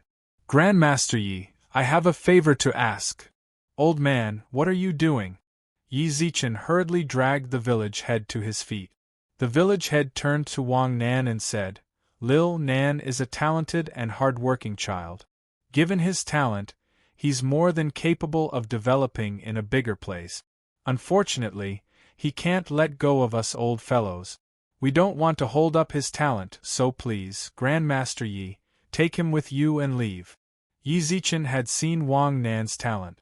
It wasn't particularly stunning, but it wasn't bad either. What's more, he'd managed to reach the peak of the sky immortal level in a village with such thin, immortal energy.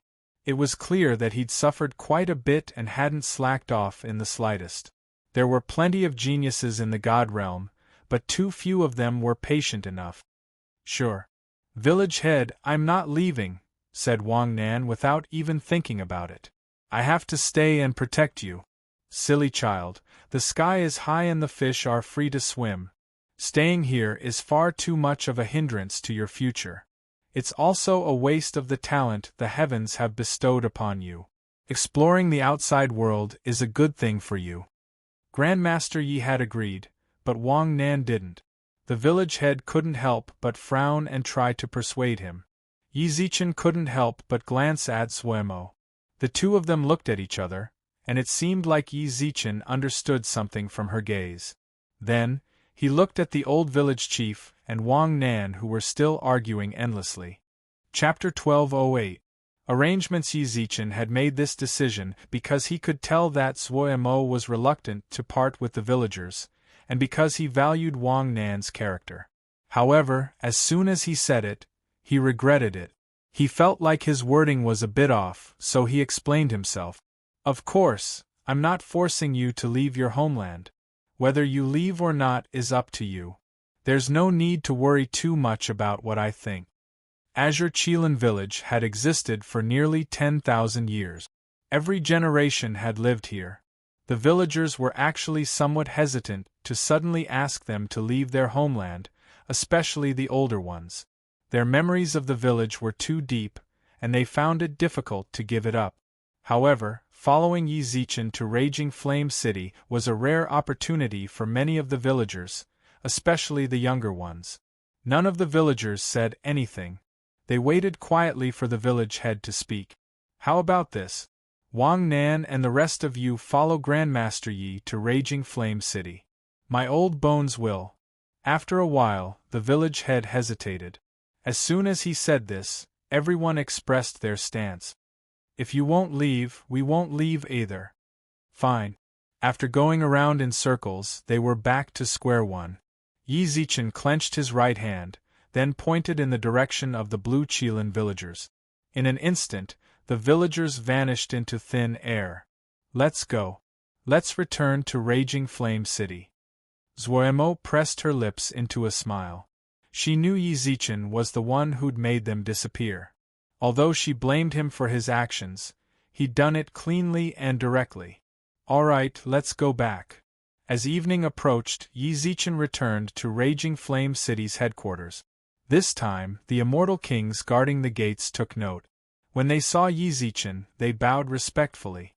Yi Zichen nodded at them with a smile, then entered the hall of mental cultivation. Your Excellency, you're back. Not long after entering the hall, Yu Zhilan walked out of the hall. When she saw Zhuo Mo standing behind Yi Zichen, Yu Zhilan instinctively glanced at him.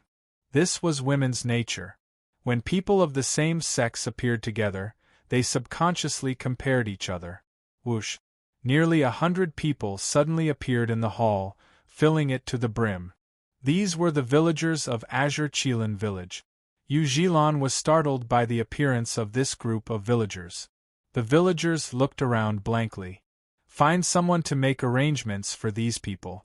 Assign them jobs according to their strength, and find them a place to live. It's best if they can live together and not be separated. This subordinate understands. Yu Zhilan nodded. By now, even if the villagers of Qinglin village were slow-witted, they would still know what was going on. Under the leadership of the old village chief, the villagers expressed their gratitude in unison. Their voices reverberated throughout the main hall. This is... A hint of hesitation flashed through Yi Zichen's eyes as he looked at Zhuo Mo. Then, his gaze flashed. This is my Dao partner. Find her a place to live. Zhuo Mo's shoulders trembled as an indescribable joy appeared in her eyes. However, her eyes soon became misty again. 100 years. She had waited for 100 years, and this day had finally come. Yu Zhilan, who heard this news, was also shocked. She did not expect this person to be Lord Ye's Taoist companion. This seemed to be the first Taoist companion that Lord Yi had ever met. As for why she was the first, Yu Zhilan didn't want to explain. Your Excellency, since she's your Dao partner, how about I arrange for her to live in your residence? That's fine. Since things had come to this, there was no need to avoid suspicion. Yi Zichen didn't hesitate for long. He nodded. Your Excellency, is there anything else you'd like me to do? Is Wei Jie back? Upheaval was indeed powerful, but at the same time, there were bound to be flaws in its management. Yi Zichen had just witnessed. Although he'd already laid down countless rules and regulations, some people still harbored hopes of getting lucky. If the lower levels ran amok and the upper levels didn't take action, upheaval would eventually collapse. He's already back, said Yu Zhilan. Then tell him to come see me. There's nothing else. You can go and make the arrangements. Yu Zhilan led the villagers out of the hall of mental cultivation. Zhuo Mo followed them, glancing back every few steps as she left. Her eyes were filled with longing. In just a few breaths of time, Wei Jie hurried over, his face covered in dust. Your Excellency, you were looking for me? Wei Jie's eyes were bleary-eyed and he looked exhausted. If this were any other time, Yi Zichen might have told him to rest, but he couldn't afford to waste time. Besides, he didn't have much time to waste. Yi Zichen released the gang members from the Yao Ceiling Pagoda. As soon as they landed, they noticed Wei Jie. Gang leader. Wei Jie furrowed his brows and his drowsiness returned somewhat. Although he didn't recognize them, he could tell from their uniforms that they were members of Upheaval. Wei Jie ignored the gang members and frowned. Your Excellency, what's wrong with them? Yi Zichen wouldn't have captured them for no reason. Furthermore, he'd called him over. Something must have happened. Let them explain themselves, said Yi Zichen coolly. Wei Jie's dignified gaze swept over the gang members. Under Wei Jie's pressure, the gang members told him everything that had happened. Gang leader, we were confused. After explaining everything, the gang members knelt on the ground and begged for mercy. Wei Jie's expression was dark and unsightly. No wonder Yi Zichen hadn't looked particularly friendly when he'd called him over. Hadn't they been deliberately trying to make things difficult for him? Yi Zichen trusted him so much that he'd given him full authority over the gang, but his subordinates. Your Excellency, don't worry. I'll investigate this matter in detail. Not only will I investigate this thoroughly, but I also hope to put an end to this sort of thing in the future. Yi Zichen's eyes blazed like torches as he looked at Wei Jie. That includes everything that's happening right now, and everything that's about to happen. I hope you'll handle it appropriately. I also hope you'll be able to properly handle the people involved in this matter. Do you understand? I understand. Wei Jie lowered his head. Yi Zichen trusted that Wei Jie understood his intentions. He nodded. I won't say much else. At the end of the day, you're the gang leader. I gave you full authority over the gang because I trusted in your abilities. However, I'm disappointed in you, and I don't want to be even more disappointed. I definitely won't disappoint you, Your Excellency, replied Wei Jie without hesitation. Chapter 1209. See you on the Divine Mountain. During the past 2 months, upheaval had been in constant motion. It was fair to say that upheaval had undergone a complete transformation. Quite a few high-ranking members had been suspended from their posts, and over 10,000 of their members had been captured by Wei Jie and brought to Raging Flame City to await Yi Zichen's punishment. Your Excellency, here's a list of their names. Wei Jie and a group of upheaval's higher-ups sat in the main hall. The list was handed to Yi Zichen. He glanced coolly at the densely packed names, then set it aside. It's my fault for failing to supervise them properly. These people tarnished upheaval's reputation. When he saw Yi Zichen set the list down, Wei Jie hurriedly bowed and apologized. I've already dealt with these people. If I were to kill them all, it would make our gang seem too vicious. That's why I feel that we should demote them to slaves and send them to distant lands to make up for their crimes. That's fine. Yi Zichen nodded at Wei Jie. However, there's no need to worry too much about these vile people. Just kill them. Sometimes, death is far more intimidating than simple labor. I understand. Wei Jie nodded, then retreated to the side. Having dealt with the gang's vermin, Yi Zichen's gaze landed on the information engineer he'd brought with him from the lower realms. How's the construction of the information network coming along? Emperor Yi. A thin, middle-aged man walked out from the left side of the hall. He cupped his hands at Yi Zichen, then said, Based on my speculations, we can establish an information network here. However, we're too weak to do it. What level do you think we'll need? You'll need to be at least an Earth Supreme, said the information engineer. From this day forth, upheaval will no longer restrict your resources. We'll provide you with any pills beneficial to your cultivation without limit. What you need to do is raise your cultivation to the supreme level as quickly as possible. Yi Zichen waved his hand, and the information engineer returned to his post. If there's nothing else, you're all dismissed.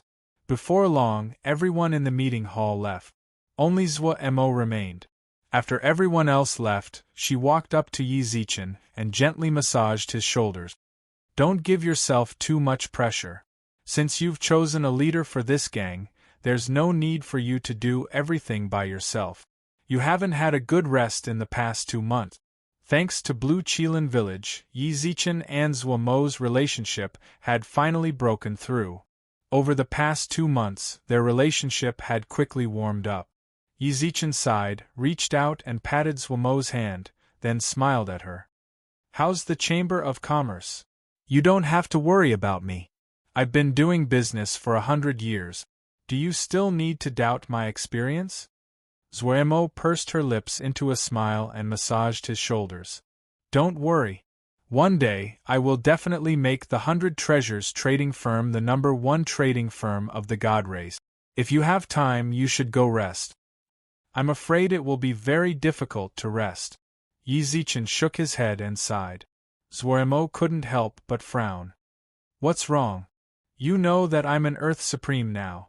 Recently, I've clearly sensed this place rejecting me. My strength has stagnated, and it won't be long before I have to ascend to the Divine Mountains. Ever since Yi Zichen returned to the Divine Mountains as a Supreme, he'd sensed this place rejecting him. Previously, he'd been able to rely on his strength to suppress this rejection, but in the past 2 weeks, it was as if the rejection had turned on him. He was on the verge of losing control. Zhuo Mo's expression darkened. She'd just gotten a little nervous with Yizichin, and now he was about to leave. Out of selfishness, she didn't want him to leave. Why are you the only one being rejected? Based on my understanding, there are quite a few Supremes in the lower lands. The Yao Supremes in your Yao Ceiling Pagoda are living well here too. The Yao in the Yao Ceiling Pagoda might be there because of the Yao Ceiling Pagoda, but as for the God Race Supremes, I'm afraid they paid a hefty price to remain here. Based on my deductions, the price they paid was giving up on their own advancement. If there were no restrictions on Supremes in the lower lands, the situation would be completely different. There were definitely masters of the laws here as well. After becoming a Supreme, you absorbed divine power from heaven and earth, which was practically negligible in the lower lands. If you wanted to stay here long term, you'd be stuck here for the rest of your life. After a moment's hesitation, Zhuo didn't insist. As one of Yizichin's people, she would support his every decision. Besides, she knew exactly what Yizichin's goal was. Zhuo's expression darkened, but she forced a smile. When do you plan on leaving? Half a month from now. Yizichin had long since calculated the time. During this time, he'd do his best to take care of everything he could, then head to the Divine Mountains without distractions. That way, he wouldn't have to worry about upheaval even after he reached the Divine Mountains. So soon? Zhuo's eyes flashed with inexplicable bitterness. Yizichin sensed her dispirited tone and reached out to grab her hand. Why are you like this? It's not like we'll never see each other again. If there's a chance, I'll come down from the Divine Mountains to see you. No need. To his surprise, Zhuo shook her head. I'm going to the Divine Mountains to find you. In the blink of an eye, half a month passed quietly. A dozen or so people stood by the side of an ancient path outside Raging Flame City. They'd all come because Yizichin was about to ascend the Divine Mountains. Yizichin had intentionally kept this news a secret. If he'd let it out, it wouldn't have been as simple as just a dozen or so people. From now on, I'll leave upheaval to you. Yizichin stood in the middle of the path, his gaze landing on Wei Jie and the other elders. Your Excellency, we definitely won't let you down, said Wei Jie solemnly. Wei Jie replied with a straight face, and the others nodded in agreement. Yizichin wasn't particularly worried about the pills. All Yao below the Immortal King level of the Yao Ceiling Pagoda remained in upheaval's inner sanctum. Lei Zhen, one of the first floor's 3 commanders, stayed behind to stand guard, and the Parliament of Stars watched over them from a distance. Upheaval's development shouldn't be too difficult. Enough chit-chat. Let's part ways here. If they kept chatting, they might not be able to leave anytime soon. So, Yizichin decided to end the conversation, then cupped his hands at the crowd. See you on the Divine Mountains. The others all wore solemn expressions. Only Zhuo's eyes brimmed with disappointment, but she still smiled at Yizichin and wished him well. Chapter 12:10. Ascension to the Divine Mountains. For a long time, people believed that descending from the Divine Mountains was equivalent to reaching the God Realm, and that those who survived Immortal King Lightning Tribulation were considered gods. In reality, that wasn't the case. This was a misconception. The true definition of a god was to possess a divine spark.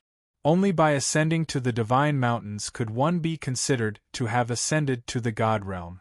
The rest of the Divine Mountains were nothing more than a transfer station. The God Realm had existed for over 100 million years. However, its history began with the Great War of Gods and Demons. The first God Emperor Ziwei, established the God Realm's complete structure. The God Realm's complete structure was divided into 9 divine mountains, each of which had a long history. The leaders of the 9 divine mountains were also the 9 emperors of the God world.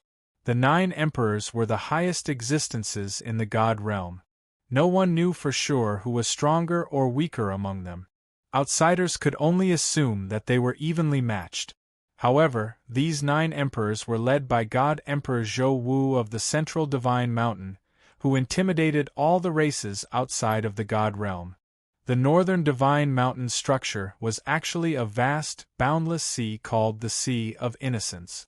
It flowed from the top of the divine mountain to the bottom. Of course, it wasn't entirely a sea, there was also land. The northern divine mountain's ascension pool was guarded by a squad of 8 year-round. The squad rotated every 100 years to receive newly ascended supremes. Right now, the 8 of them were chatting casually. I guess we've run into some bad luck lately.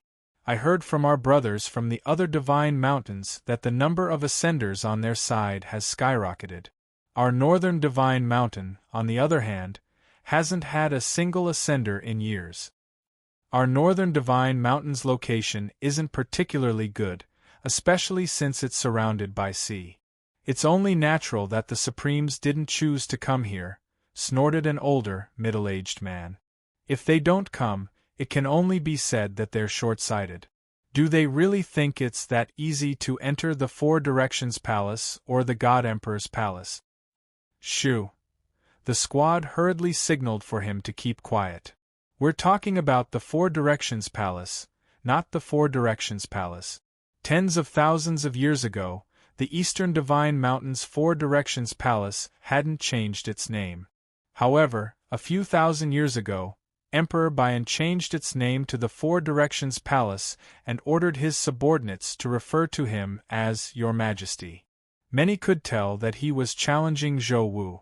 However, whether it was Bian or Zhou Wu, they were not people that ordinary people could talk about.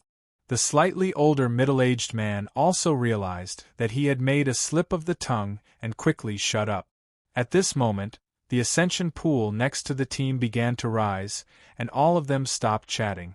A supreme being has arrived. The woman in the group raised her eyebrows, and the rest of the people also stared at them. The job of guarding the ascension pool was very boring. The only fun was now. How many do you think there are? The others immediately shrugged and said, How many more can there be? With this kind of tolerance, there definitely won't be more than 3. All of a sudden, the clouds in the ascension pool soared into the sky, and the clouds around the ascension pool expanded several times. I'm afraid there are at least a dozen people. The few people in the team looked at each other. Although they wouldn't get a raise for receiving more than 10 supreme martial artists at the same time, this was still enough for them to be proud of after a meal. How many people are in the Divine Mountains records right now? I think it's the easternmost Divine Mountains Four Direction Palace's record, 12. Perhaps we'll break the record this time. As they chatted, the fog in the ascension pool grew thicker and thicker, and the eyes of the team guarding outside grew brighter and brighter. So many people are ascending at the same time. Could it be that they all know each other? If that's really the case, then the bandits outside are in for a calamity. In the God realm, every divine mountain had such a faction, the bandits.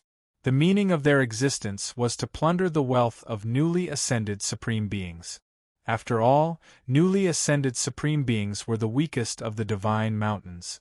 More than 40% of those who ascended actually died as a result.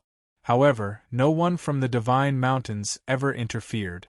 The bandits were organized, and there were even rumors that they had diviner-level experts among them. If the divine mountains wanted to exterminate them, they'd suffer great losses. As a result, the divine mountains never made up their minds to eradicate the bandit. However, the various factions had come up with a few countermeasures. You can't say that. In the end, ascenders are just ascenders. They haven't received systematic instruction on how to use divine power, and they're only Earth Supremes. No matter how many of them there are, they're no match for those jackals. Someone in the team disagreed, then sighed softly. It's a good thing they're lucky. Next month is when the academy starts recruiting students. If they can make it through the last few days, then they'll survive. Hey, why do you guys care so much? All we need to do is get them in touch. The others nodded. Indeed, they didn't need to worry about such things. What they needed to do was smoothly get the ascenders out of the ascension pool and explain the situation to them. As for whether they lived or died, that wasn't something they had to worry about. If he died at the hands of the bandits outside, then it could only be said that he wasn't tough enough. Right now, the only thing they cared about was how many ascenders were hidden within the fog. So this is the Divine Mountains? Yi Zichen stood alone in the ascension pool. In truth, he'd been here for a while now. As soon as he arrived, he sensed boundless divine power pouring into his body, transforming his not-so-pure divine power into pure divine power. If his strength had been 1 before he'd ascended to the Divine Mountains, then now it was 10. The Divine Mountains are truly wondrous. The level of the lower lands is also much higher. Even with my strength, I can't see beyond 1,000 meters with my divine sense, nor can I fly. Yi Zichen looked at his fist and muttered to himself. The fog around him gradually dissipated. Spread out, spread out. How many people do you think are waiting for us inside? Asked the shortest youth in the team excitedly. There are about 20 of them. I think there's more than 20. Everyone had different opinions. They all stared intently at the dispersing fog around the ascension pool, slowly disappearing from their vision. Something's not right. At that moment, someone in the team blinked. It doesn't feel like there's a dozen or 20 people inside at all. The team outside the ascension pool frowned. When the fog completely dissipated, they saw Yi Zichen staring at them. He even waved at them. Hello, you. Were you waiting for me? Chapter 12:11. A monster. The team of 8 standing guard outside the ascension pool stared at Yi Zichen in shock, as if he were a rare animal waiting to be studied. Yi Zichen couldn't help but feel a bit embarrassed. Yi Zichen gulped, then glanced at the group of uniformed people. Is there something strange about it? Where did everyone else go? Asked one of the team members. Yi Zichen was a bit taken aback by the question. He hadn't seen anyone else since arriving. There's no one else. It's just me. Just you? How is that possible? The youth who'd just questioned Yi Zichen raised his voice by several dozen decibels. The only woman in the team looked around the pool, then turned to the others and shook her head. Everyone else in the team was dumbfounded. How was that possible? Judging from the amount of mist in the Ascension Pond, it meant that there were at least a few dozen Earth sovereigns in the Ascension Pond. Yi Zichen was the only one in the pool. Could there be a problem with the pool? Everyone's eyes were filled with disbelief.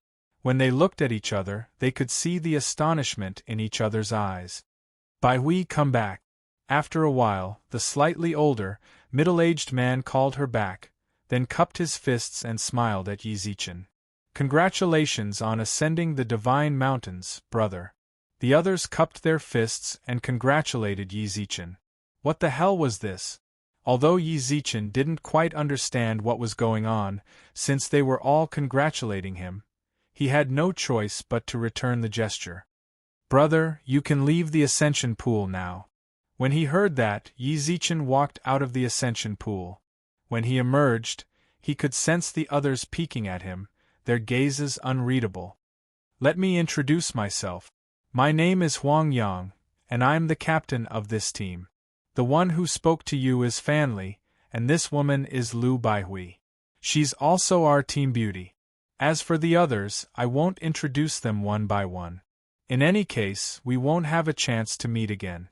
If we do, we can introduce each other then. The slightly longer middle-aged man in the team said with a faint smile.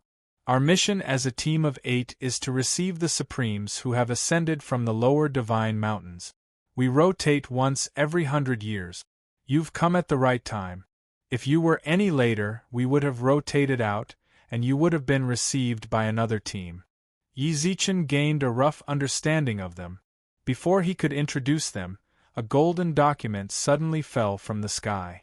Lu Baihui leaped up and grabbed the document, then looked it up and down a few times before pointing at Yi Zichen with wide eyes and exclaiming, "It's Yi Zichen! Wow, you! What happened? What happened?" Fan Li and the others also came forward and said what was written on the document. Ascender Yi Zichen, born at 1400 hours of the 17th of August, calendar of Zhou Wudi 47832.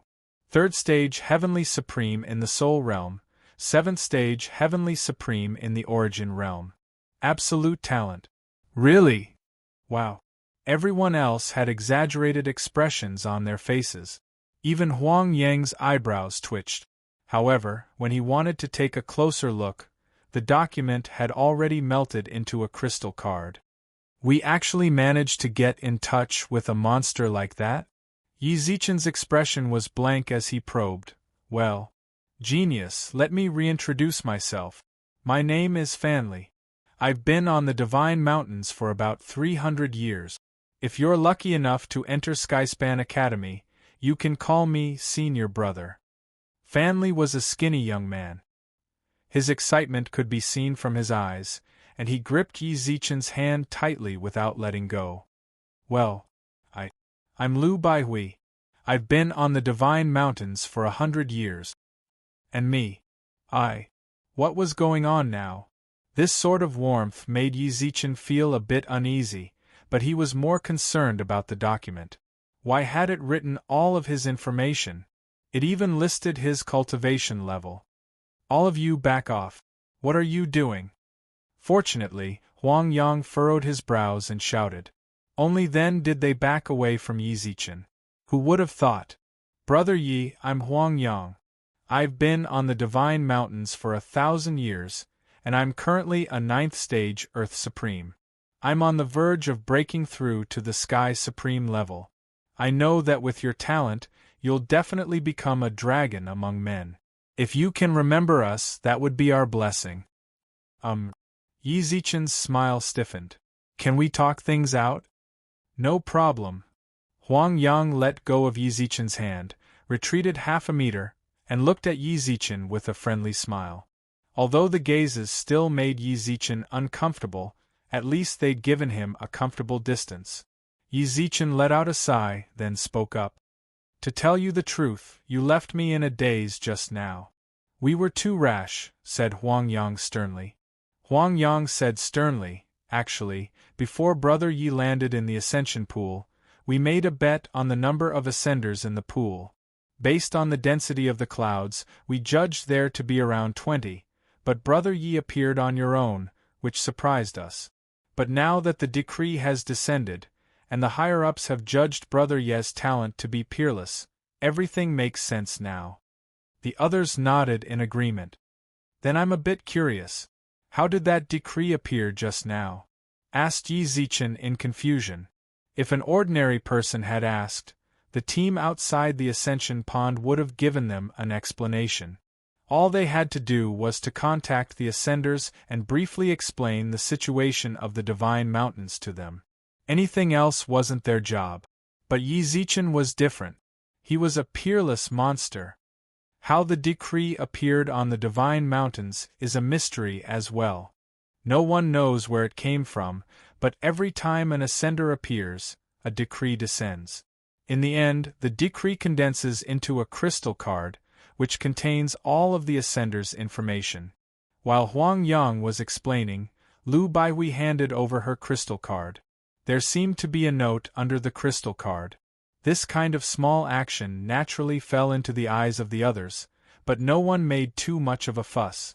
The way they saw it, there was nothing strange about Lu Baihui's actions. She was a peerless monster, after all. Who wouldn't want to get involved with her? Is this a way to contact me? Yi Zichen glanced at the dense handwriting on the slip of paper, then smiled politely, not at all embarrassed. He put the slip of paper into his pocket, then looked at the crystal card. The crystal card was light blue, and Yi Zichen's basic information was written on it. Brother Yi, you've probably noticed by now that the crystal card is made of a special material. Even rulers can't destroy it. Only with this card can you enter the God realm. Without it, you'll be considered an outsider. Brother Yi, you have to take good care of this crystal card. Huang Yang's gaze was solemn as he explained the card's importance. Yi Zichen, on the other hand, had a simple definition for it. Chapter 12:12. Skyspan Academy. There was no mistaking this description. Only with a crystal card could you live in the God realm. Without one, you were unregistered. If this wasn't an ID card, what else could it be? Yi Zichen also tried to destroy the crystal card.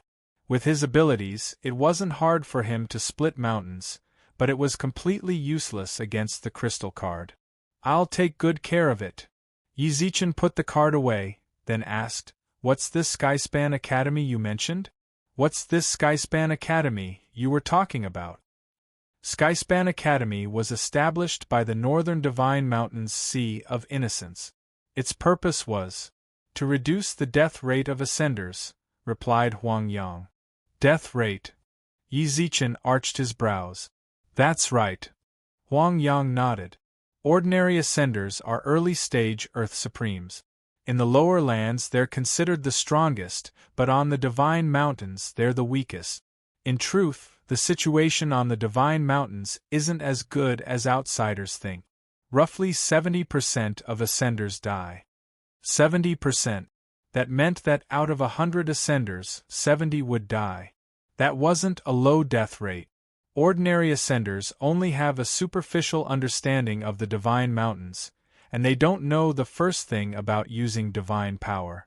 That's why, in order to reduce the death rate and to systematically teach them how to use divine power, the Divine Mountains established academies to teach them. That's quite humane. Yi Zichen couldn't help but nod. It was just like when he'd first arrived in the lower lands. At the time, he really didn't know anything. He'd only survived because he was strong enough to crush everyone there. But the Divine Mountains were different. Sky Supremes were everywhere, and diviners and rulers weren't rare. There were far too many people capable of crushing him to death, and he'd offended quite a few of them. When he ascended, he'd considered going to the Sea of Innocence. If push came to shove, he could just shamelessly ask Little Hong Hong or the Wish God for help. Although that would be a bit embarrassing, at least he'd be able to keep his life. But now that Skyspan Academy existed, he didn't have to embarrass himself. Then can you tell me how I can get into Skyspan Academy? Next month is Skyspan Academy's enrollment day. Brother Yi, all you need to do is show this crystal card and you'll be accepted. The normal length of schooling is 5 years. After passing the final examination, you can choose to extend your schooling in the academy. Of course, you will have to pay a certain fee. With that, Huang Yang took out a jade tablet and handed it to Yi Zichen. He poured his divine power into the slip, and a map of the northern Divine Mountain appeared. Each of the mountain's 86 cities was clearly marked. In the center of the countless cities was a red dot. That was probably the Skyspan Academy they'd been talking about. There was also a region marked in the upper left corner of the map, the Northern Divine Mountains Sea of Innocence. That was where Hong Hong and the Wish God lived. Yi Zichen memorized their approximate locations, then returned the jade slip. Brother Yi, you don't have to give it back to me. Anyone who ascends to the sacred mountain will be given a simple map of the sacred mountain. Huang Yang smiled and pushed the jade scroll back. I see. Yi Zichen nodded. Many thanks then. I'm deeply grateful that you've all answered my questions. Since Skyspan Academy is recruiting next month, I won't waste any more time. I'll be heading to Skyspan City. Brother Yi, if you don't mind, you can come with us. In half a year, we'll have someone meet with us. When the time comes, we can travel together. It'll be safer that way. Although it'll delay your enrollment, given your talent, even if you go half a year late, it'll still be. Thank you for your kind intentions, Brother Huang, but I don't want to be too high-profile. Yi Zichen cupped his hands and smiled. Farewell. Yi Zichen didn't dare stay with them for half a year. Just now, their gazes, especially Lu Baihui's, made it seem like they wanted to eat him alive. If he stayed with them for half a year, who knew what would happen? Huang Yang and the others watched Yi Zichen leave and sighed in desolation. This was peerless talent. The Divine Mountains had probably never seen such a monstrous genius in 10,000 years. If only they could use this opportunity to form some sort of relationship with him. Don't look anymore. He's gone. Huang Yang sighed helplessly. Lu Baihui looked dejected, while the others hung their heads in dejection. Until, "Hey, did we miss something?" Fanli suddenly furrowed his brows. "Didn't we tell him where he could go and where he couldn't?" That. The surrounding people were all stunned. Soon after, they all shifted their gazes to Huang Yang. Just now, he'd said the most to Yi Zichen. He knew best whether he'd said anything or not. "I don't think so." Huang Yang gulped. This was his first time meeting a peerless genius. Even he was a bit excited, so much so that he'd forgotten what he should have said. "What should we do? There's no way we can chase after him now, but there are a few cities on the way to Skyspan City that the bandits are guarding. If he just barges in, it'll be fine if he gives in, but if he doesn't, then he—" Fanli didn't dare finish his sentence. Everyone else had a solemn look on their faces. Huang Yang sighed while holding his forehead. "Let's just hope his luck gets better." Yi Zichen followed the marks on the map. He'd already been rushing at top speed for over 6 hours. How strange. The difference between the Divine Mountains and the lower lands isn't much different. The divine power outside the cities is so wild that I can't absorb it. Yi Zichen originally wanted to find a secluded place to rest, but the divine power outside was simply too wild. He had no choice but to hurry and find a city to rest before sunset. Another few hours passed, and night fell one after another. Since he couldn't fly, he had to walk. This was extremely taxing on his energy. With great difficulty, Yi Zichen made it to a city in the wee hours of the night. Although it was already late at night, the city was still brightly lit. Countless fiery red lanterns hung from the city walls, as if to light the way home for travelers. There are so few people in the city. Yi Zichen thought the city would be similar to the lower lands. He thought he'd see densely packed residents. To his astonishment, there were pitifully few people in the city. He didn't see a single person the entire way. Yi Zichen hesitantly walked up to a restaurant and rubbed his spatial ring. Although he didn't know if the money here was the same as in the lower lands, he had quite a few useless treasures and pills. If worse came to worst, he could use them to make up for it. Yi Zichen calmly walked into the restaurant. As soon as he entered, he shouted, "Waiter! Here's some good food and drinks for you. Give. Give." What was going on? Chapter 12-13. He'd run into bandits. A group of ferocious-looking men sat in a tavern in the city. Or he would step on a chair and say some vulgar words. Or they would raise a glass of wine and gulp it down, holding a seemingly unwilling woman by their side. Yi Zichen's sudden appearance seemed to have disrupted their revelry. The moment he entered, he felt the gazes of everyone in the tavern land on him. The people of the Divine Mountains don't look particularly friendly. Yi Zichen muttered to himself, then nodded and smiled at them, then took a few stealthy steps back. Before Yi Zichen even noticed, the tavern's doors slammed shut with a bang. At the entrance of the tavern, there were a few lackeys with evil smiles on their faces. Another lost little lamb. At this moment, the bald man with tattoos on his head, who was sitting in the middle of the tavern, revealed his white teeth and smiled. The group of guys who didn't look like good people also laughed with him. The bald, tattooed man walked up to Yi Zichen with dark circles under his eyes. His aura doubled the pressure Yi Zichen felt. A Sky Supreme. This bald man was at least a Sky Supreme. "Brother, you must have had a long journey. Give this little brother a pair of chopsticks." The baldy shouted towards the tavern with his back to Yi Zichen. The middle-aged man at the same table as the baldy immediately walked towards the kitchen. At the same time, the baldy's hand landed heavily on Yi Zichen's shoulder. "Come on, let's go together." "All right." Yi Zichen glanced at the baldy indifferently, but didn't pay it too much mind. He followed him over, then sat down calmly in front of everyone in the tavern. Earlier, Yi Zichen had wanted to leave simply because he didn't want to cause trouble for himself. But with the Yao Ceiling Pagoda in hand, what did he have to be afraid of? Yi Zichen's calmness caused the bald man's eyes to light up, but he simply smiled and didn't take it to heart. Little brother, did you just arrive in the god realm? The middle-aged man put down his bowl and chopstick. The bald man personally poured him a cup of wine. That's right, I just arrived a few hours ago. As Yi Zichen answered the baldy's question, he poured the alcohol into his mouth. At first, Yi Zichen thought the wine on the Divine Mountains would be better than in the lower lands, but as soon as he took a sip, he discovered that it was only low-quality wine. In comparison, it wasn't even as good as the wine in the lower lands. He pursed his lips and put the wine glass aside. The bald man wanted to pour more wine for him, but he was stopped. Don't pour it for me. Keep it for yourselves. Little brother, are you looking down on the wine that we rough people drink? The bald man frowned slightly. It's a little hard to swallow.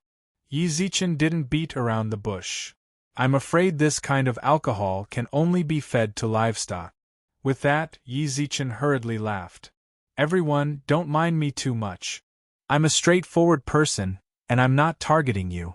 Actually, I just wanted to say that even animals wouldn't drink this. Look at how stupid I am. A sheepish smile flashed across his face, and the gazes of the people in the tavern became unfriendly. A dark glint flashed across the bald man's eyes, but he waved them away and laughed heartily. Little brother, since you don't like the wine that we rough people drink, I won't force you. You look tired from the long journey, so let's eat. Then I won't stand on ceremony. The food the people in the tavern were eating was actually quite ordinary. Who knew how long the dried beef had been in their mouth? It took a long time to bite through it, and the side dishes were quite ordinary. If it weren't for the fact that he wanted to put on an act, Yi Zichen wouldn't have even bothered to pick up his chopsticks. He might as well eat the pills in the Yao Ceiling Pagoda that could fill his stomach. After about an hour, Yi Zichen patted his belly and burped. Little brother, are you done eating? During this time, no one in the tavern had touched their chopstick. Yi Zichen was the only one eating happily. When he put down his chopsticks, everyone's gazes landed on him. The hostility in their eyes was so clear that even an idiot could sense it. However, Yi Zichen liked to pretend he didn't understand. He smiled kindly at the bald man.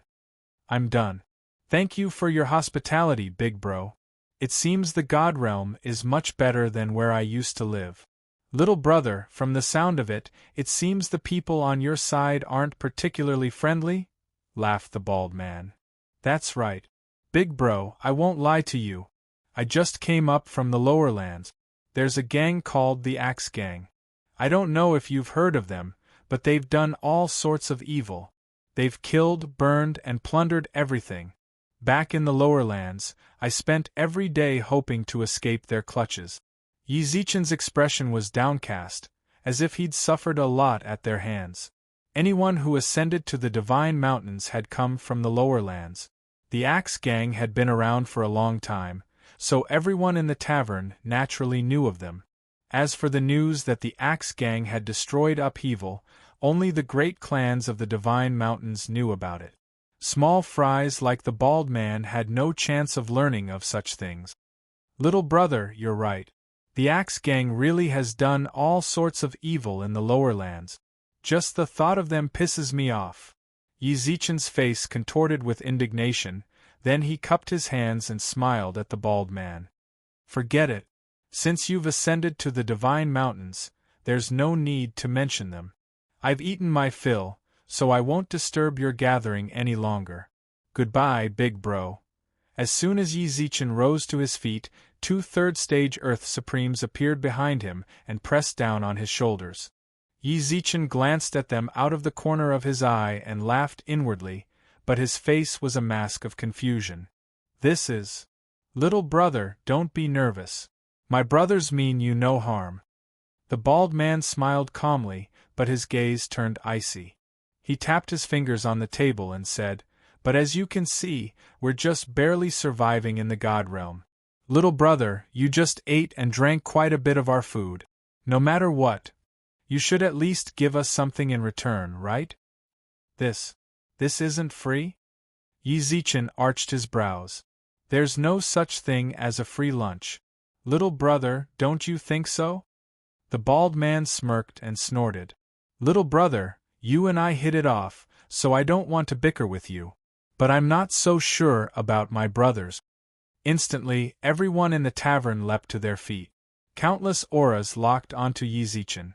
I've only just arrived in the god realm and I'm already in this mess. Tch.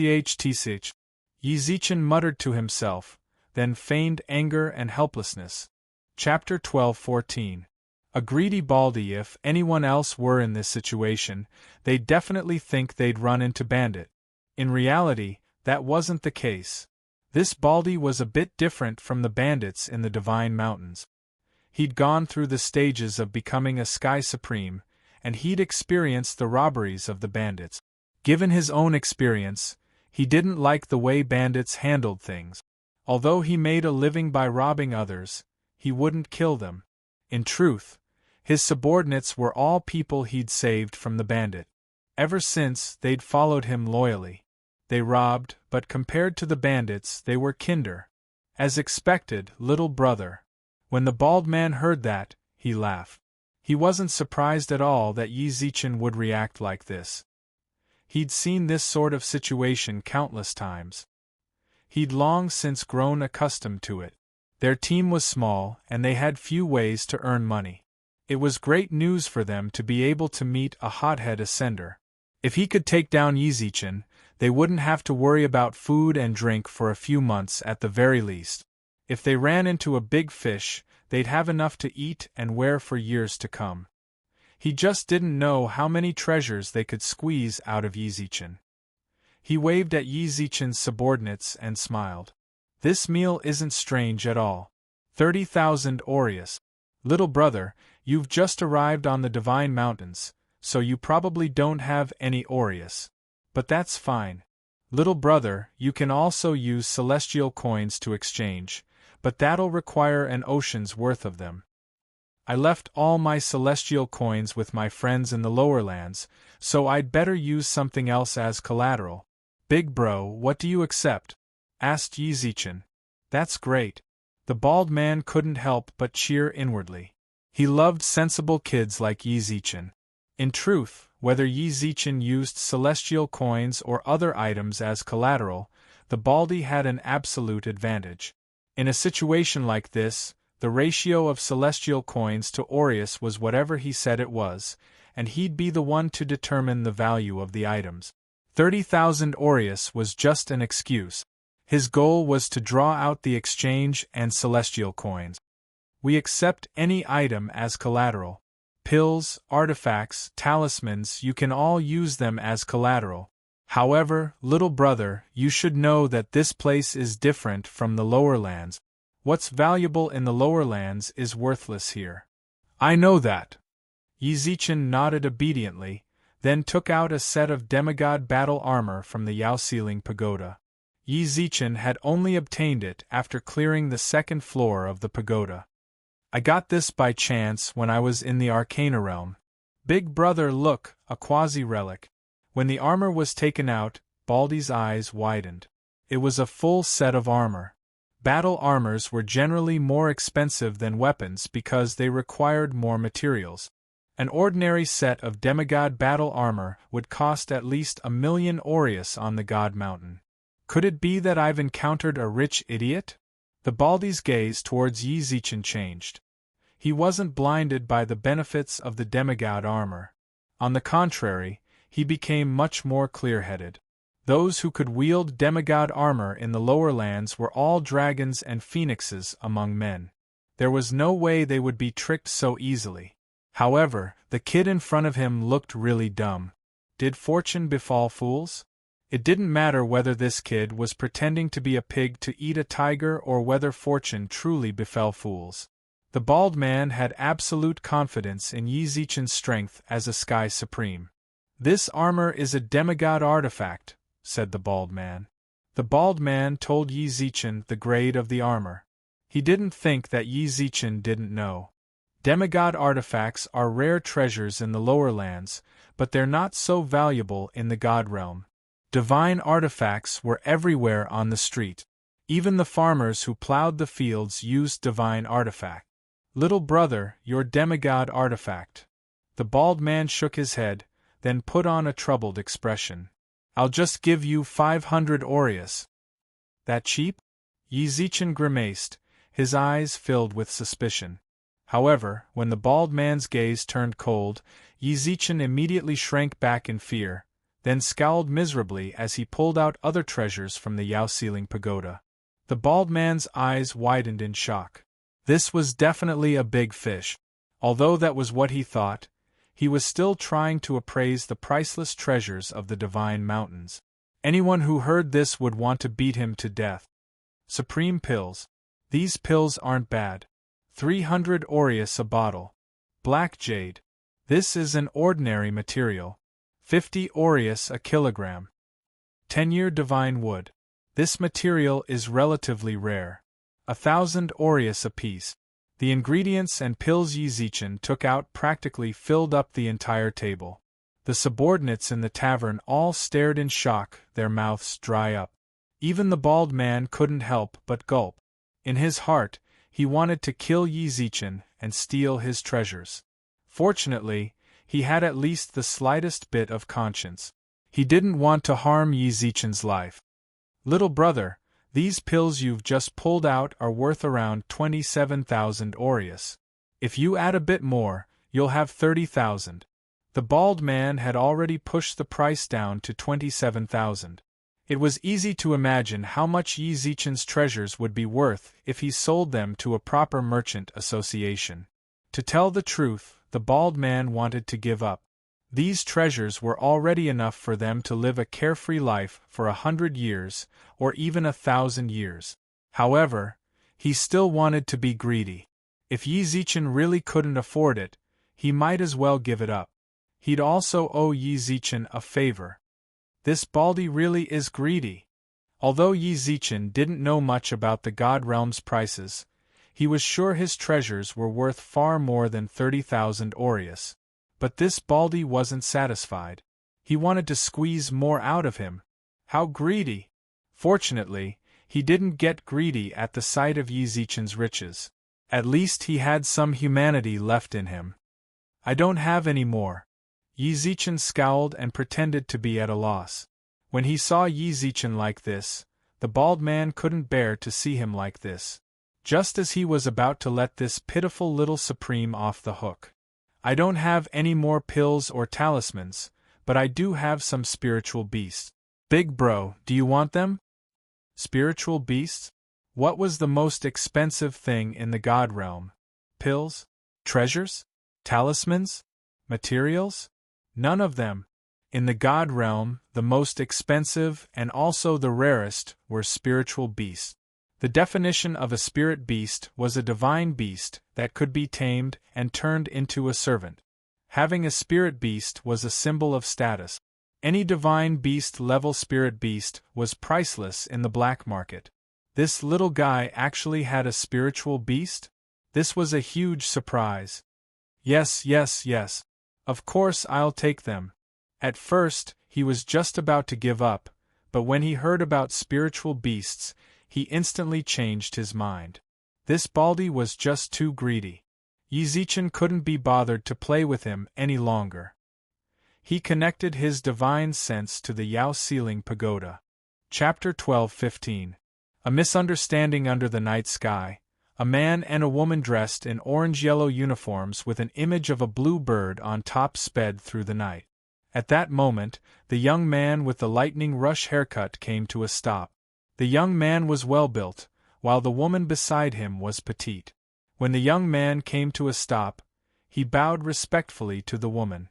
"Senior sister, that should be the tavern the client mentioned." When she heard this, the woman called "Senior sister" also came to a stop. A faint light flashed across his clear eyes, and a fierce look flashed across his eyes. "That's it. There shouldn't be any mistake." The stocky young man's eyes flashed. "There's only one tavern nearby, and it's about the same size as the client said." "That's good. But senior sister, are we really going to provoke those people? If they really are those bandits, it'll be difficult for the two of us to get anything out of them. Why don't we put this matter off for a bit and notify the academy? There was a hint of hesitation in the young man's eyes, and his tone was filled with uneasiness and cowardice. However, before he could finish speaking, he felt a sharp aura piercing towards him, causing him to forcefully swallow the words that he was about to say. If you're afraid, you can go back. As she spoke, the woman's eyes flashed even more fiercely. Her body glowed with a faint light, like a thin veil draped over her. She glanced coolly at the young man, but didn't linger. With a few leaps, she made for the city. In truth, they were both students of Skyspan Academy on the northern Divine Mountain. They'd come to Icemount City to buy the ice crystals his senior sister needed for her cultivation. They'd already bought the ice crystals, and all they had to do was wait until dawn to return to the academy. However, just as they were about to find a place to stay, they ran into a middle-aged man. The man looked flustered, as if asking for help. Given his personality, it was better to avoid trouble than trouble. He wanted to drag his senior sister away with him. However, his senior sister had a chivalrous air about her. After listening to the man's explanation, she'd immediately promised to help the client take back the tavern. On the way here, he'd tried to persuade her repeatedly, but she'd ignored all of his advice. And now, this senior sister of his had left him behind and gone off on her own. If senior sister was injured, she would be scolded to death by those old fellows when she returned to the academy. Since there was no way to leave, the young man could only bite the bullet and shout, "Senior sister, wait for me." Yi Zichen didn't even need to use the Yao Ceiling Pagoda's 9th stage Sky Supremes to deal with them. All he had to do was send a few 3rd stage Sky Supremes to subdue them. All the bandits in the tavern had been tied up and tossed into a corner. Yi Zichen sat on a chair and stowed away the treasures he'd just pulled out. As for why he didn't take the robbers' treasures, what kind of treasure could there possibly be for Yi Zichen to go and get if they're eating and drinking so badly? Dong. At that very moment, the tavern's door was kicked open, causing wood shards to fly all over the floor, while a few of them even flew towards Yi Zichen. Yi Zichen slapped the table and dodged the shards, then sat back down. His gaze focused on the door. Standing in front of the door was a woman in an orange-yellow school uniform. Although she wasn't very tall, her short hair made her seem capable and experienced. Her sharp eyes made her seem even more heroic. At the same time, a muscular youth ran up to her. Naturally, they were the students from Skyspan Academy who'd just spoken. The youth was jogging to catch up, but his senior sister was clearly even faster. By the time he arrived, she'd already kicked the door open. "Senior sister?" the youth asked tentatively, only to discover that his senior sister had long since forgotten about him. She stared intently at Yi Zichen, who stood inside the tavern. Yi Zichen looked the same way. "So it's you." After a long, drawn-out stare, the woman spoke to Yi Zichen coldly. "Who are you? Are you with them?" Yi Zichen's tone wasn't all that pleasant. His gaze shifted between the woman and the youth. Sky Supremes. Judging from the fluctuations coming from their bodies, they were both Sky Sovereigns. However, judging from their fluctuating divine power, even if they were Sky Supremes, they'd only just broken through. Their control over their power wasn't particularly good. This little gang wasn't bad. There were actually 3 Sky Supremes among them. Their divine senses were already connected to the Yao Ceiling Pagoda. If they made the slightest move, the pagoda's experts would instantly subdue them. You really can't judge a book by its cover. In response to Yi Zichen's questioning, the female student snorted coolly. "Huh? Scared?" Yi Zichen assumed she was referring to the fact that she hadn't expected him to be this strong. He couldn't help but snort. "If you're scared, then hurry up and scram. If you back out now, I might spare your life." It really is him, the woman thought to herself. This guy looked so refined, yet he was up to something so despicable. From the looks of it, he was collecting his stolen goods. Fortunately, she'd arrived just in time. If she'd been too late, he might have escaped.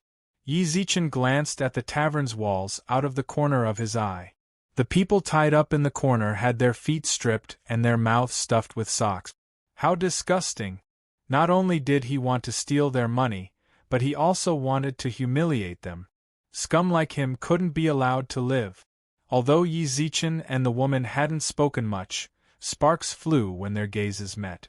The young man couldn't help but gulp involuntarily. This youth didn't look like a pushover. If they really attacked. Before he could think further, his senior apprentice sister attacked. Buzz. A powerful wave of divine power appeared in the tavern. In an instant, the temperature in the tavern suddenly dropped to 0. Everything in the tavern was covered in a thin layer of ice. Overwhelming coldness assaulted Yi Zichen from all directions. In the face of this chill, even Yi Zichen trembled slightly. Ice element. She's the same type as Big Sister Luer and Lulu. Yi Zichen's cultivation was inferior to the woman's to begin with. If he stayed in this kind of cold for too long, he'd definitely be injured. Yi Zichen arched his brows, then hurriedly summoned the experts of the Yao Ceiling Pagoda. The moment they appeared, the coldness in the tavern dropped significantly. The woman standing at the entrance of the tavern also frowned. The sturdy young man beside her even glared and shouted, "Senior apprentice sister, it's a sky supreme. I don't need you to say that. Hurry up and help." The woman glared viciously at the youth. Yi Zichen licked his lips and twisted his neck. Chapter 12:16. Shuemo. These two Skyspan Academy students had only just broken through, but Yi Zichen had recruited 6 stage Sky Supremes from the Yao Ceiling Pagoda. It was clear who was stronger and who was weaker. They didn't even have a chance to resist before the Yao Ceiling Pagoda's experts tied them up. After capturing the 2 of them, the experts in the Yao Ceiling Pagoda returned to the pagoda. You have to learn to judge the situation, understand? Yi Zichen rolled his eyes at them, then tidied up the treasures on the table. Can't you see? I tied them up and tossed them into a corner, yet you two still want to avenge them? Are you brainless? Despicable scum. The bound woman struggled with all her might, but to no avail. All she could do was glare at Yi Zichen and curse. Are you kidding me? Are you calling me a despicable scum? Yi Zichen put away the treasures on the table, put his hands behind his back, walked up to the woman and grabbed her by the chin. Compared to you, I'm a despicable scum? Aren't you? The woman's expression was fierce. She straightened her neck and glared at Yi Zichen. You stole someone else's shop, stole their money, and trampled on their dignity by stuffing socks in their mouth. Aren't you a despicable scum? Let me tell you, don't think you can do whatever you want just because you're strong. People like you are scum. Are you crazy? Yi Zichen released the woman's chin with a speechless expression. He was clearly the one who'd been robbed, yet this woman was accusing him first? What, you still don't want to admit it? I saw you packing up your loot when I came in. What are you trying to say? Laughed the woman disdainfully. Got it. This woman must have thought that after he tied up her accomplices, he had robbed them of their money. But that wasn't a problem. They'd stolen it from others anyway, it didn't belong to them.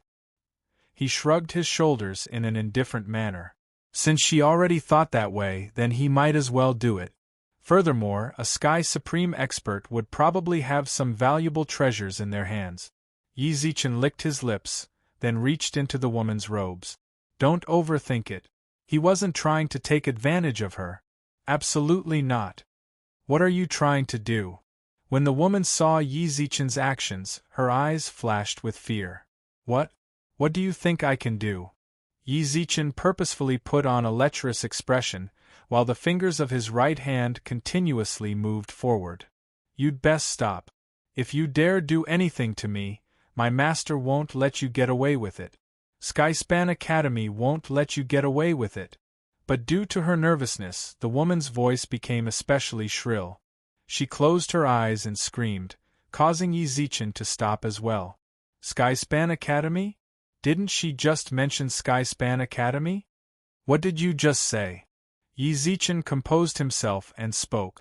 The woman gently sighed in relief when that pair of evil hands did not touch her holy body. She immediately snorted angrily. I say, you'd better not do anything to me, or my master won't let you off. Skyspan Academy won't let you off either. Do you know that Skyspan Academy was founded by the Sea of Innocence? If you provoke me, you provoke Skyspan Academy, and if you provoke Skyspan Academy, you provoke the Sea of Innocence. If you provoke the Sea of Innocence, don't even think about establishing yourself on the Northern Divine Mountain. Even if you run off to the other Divine Mountains, the Sea of Innocence will hunt you down relentlessly. Even if you lose focus. Stop. It seemed this was all a misunderstanding. If she was a student of Skyspan Academy, why did she say she was in cahoots with those lowly bandits?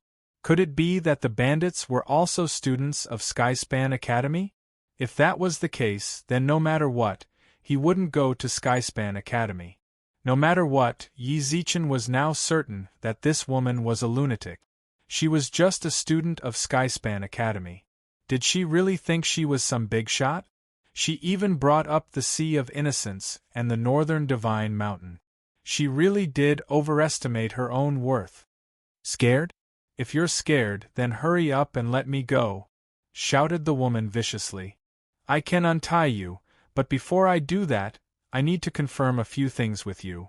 If all of this was just a misunderstanding, it would be fine. But if these two really were students of Skyspan Academy, and if they were connected to those lowly bandits, or if they were from Skyspan Academy, Yi Zichen wouldn't just untie them. Just tie them up. If she had the guts, she'd have the Northern Divine Mountain hunt him down. Yi Zichen refused to believe that, in terms of his relationship with the Northern Divine Mountain, this little girl was inferior to him. Ask, snorted the woman. What's your name? When talking to someone, Yi Zichen habitually asked for their name. Shuemo. As soon as the woman spoke, the muscular youth beside her laughed foolishly. Chun Guangfa. The one I tied up over there. You say he's with them? Does that mean they're also from Skyspan Academy? No, said Shuemo. Then are you their masterminds? Or should I say their accomplices? What do you mean? Shuemo frowned. If you're not, then let me ask you something. Why did you say you were in cahoots with them? Are you crazy? Wasn't she the type to cause trouble for no reason? If she hadn't said she was in cahoots with those bandits, would Yi Zichen have attacked them? I'm standing on the side of justice. Shuemo straightened her neck and snorted. Helping the weak is my life's mission. You took advantage of your cultivation to seize someone else's shop and steal their money. You've gone astray. If you realize your error and let me and my junior apprentice brother go, I'll punish you accordingly. Understood. Yi Zichen understood everything. He'd mistaken this girl for a bandit. Yi Zichen rubbed his forehead and sighed, then muttered an incantation to loosen their ropes. Then he pointed at the bandits by the wall. Helping the weak isn't bad, but I hope you'll grow some brains. Those people over there are the scum you keep calling scum. They took someone else's shop by force and stole their money. I'm just a victim who happened to be passing by. Maybe they were unlucky and I took care of them. Do you understand? He glared at Shuemo and vented his anger. When they heard this, both Shuemo and her junior apprentice brother froze. Shuemo felt a little guilty. She glanced at Chun Guangfa. The muscular youth, Chun Guangfa, arched his brows and ran over to the bandit. He lifted their heads one by one, then his expression changed.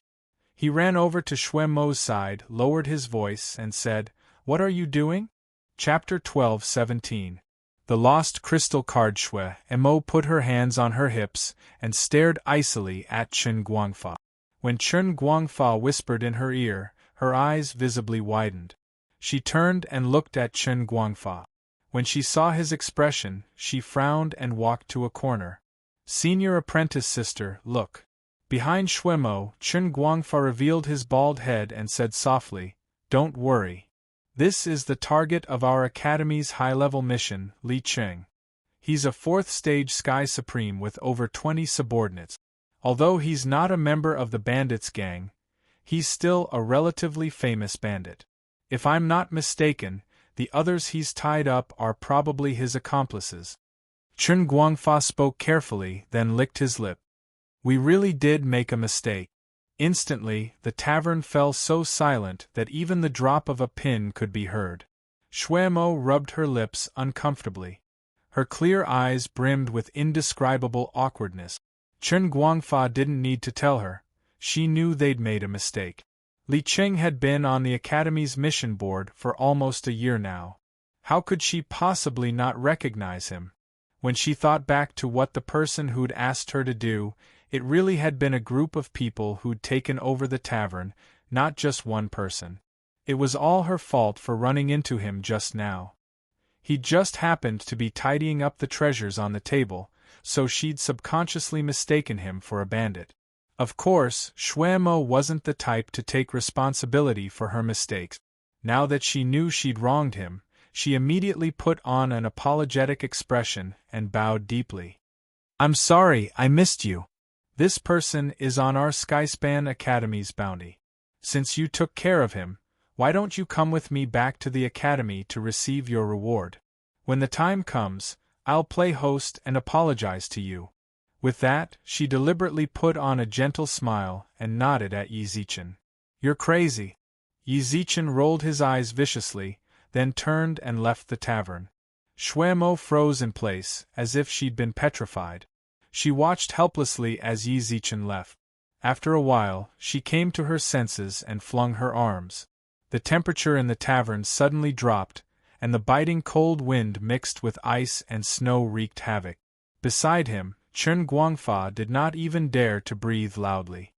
He could only silently circulate his divine power to resist the cold. What are you acting all high and mighty about? After a while, when the tavern was covered in a layer of frost, Xuemo spat with an annoyed expression. The chill in the tavern receded considerably. Chen Guangfa, who was bitterly resisting the cold, carefully glanced at Xuemo's expression, then gulped. Senior sister, what should we do with these people? What else can we do? Capture them and bring them to the Academy. When Chen Guangfa heard this, he hurriedly got to work. Xuemo, on the other hand, watched Yi Zichen leave with a frosty expression. At that moment, Xuemo saw a flash of silver. Yi Zichen took a closer look and saw a crystal card lying on the chair where Yi Zichen had been sitting. Yi Zichen. This crystal card was none other than the one Huang Yang had warned Yi Zichen over and over again not to lose it. Who is the lunatic here, not even taking care of the crystal card properly? Xuemo pinched the edge of her crystal card and walked outside. By now, Yi Zichen was nowhere to be seen. Senior sister, should we go back to the Academy now or leave tomorrow morning? Baldy and the others had all disappeared from the tavern.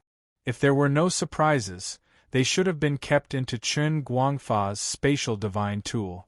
Chen Guangfa's gaze fell on the crystal card in Xuemo's hand. He leaned over and glanced at it. Isn't that the person just now? Chen Guangfa exclaimed in astonishment.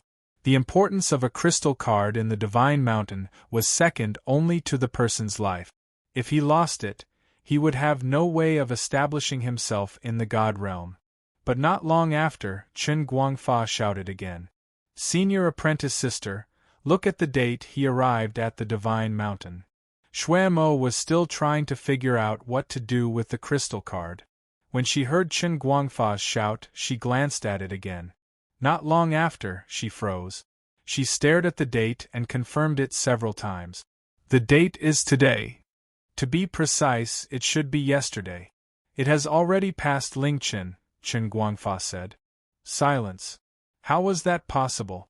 If the date on the crystal card really was when Yi Zichen ascended, how could he have subdued Li Qing? No, that wasn't entirely possible.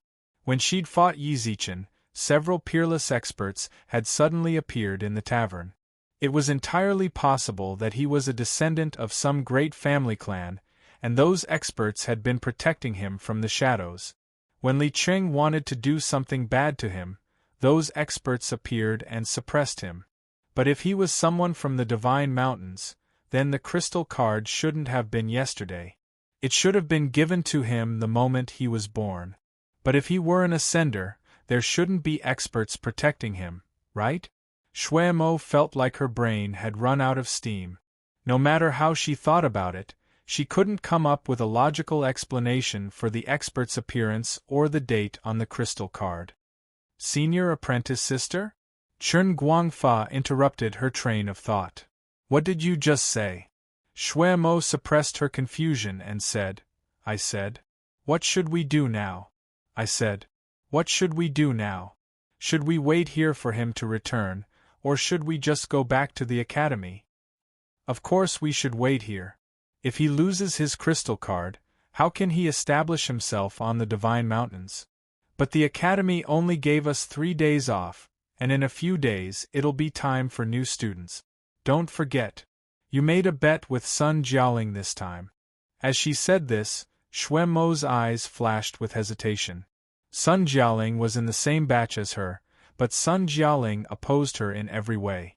A few days ago, the two of them had made a bet about who could recruit the most new members for their respective societies. As for the punishment for the loser, it was rather childish. Whoever lost would have to stand naked in the academy grounds for an hour. At first, Shui Mo disdained making a bet with Sun Jialing.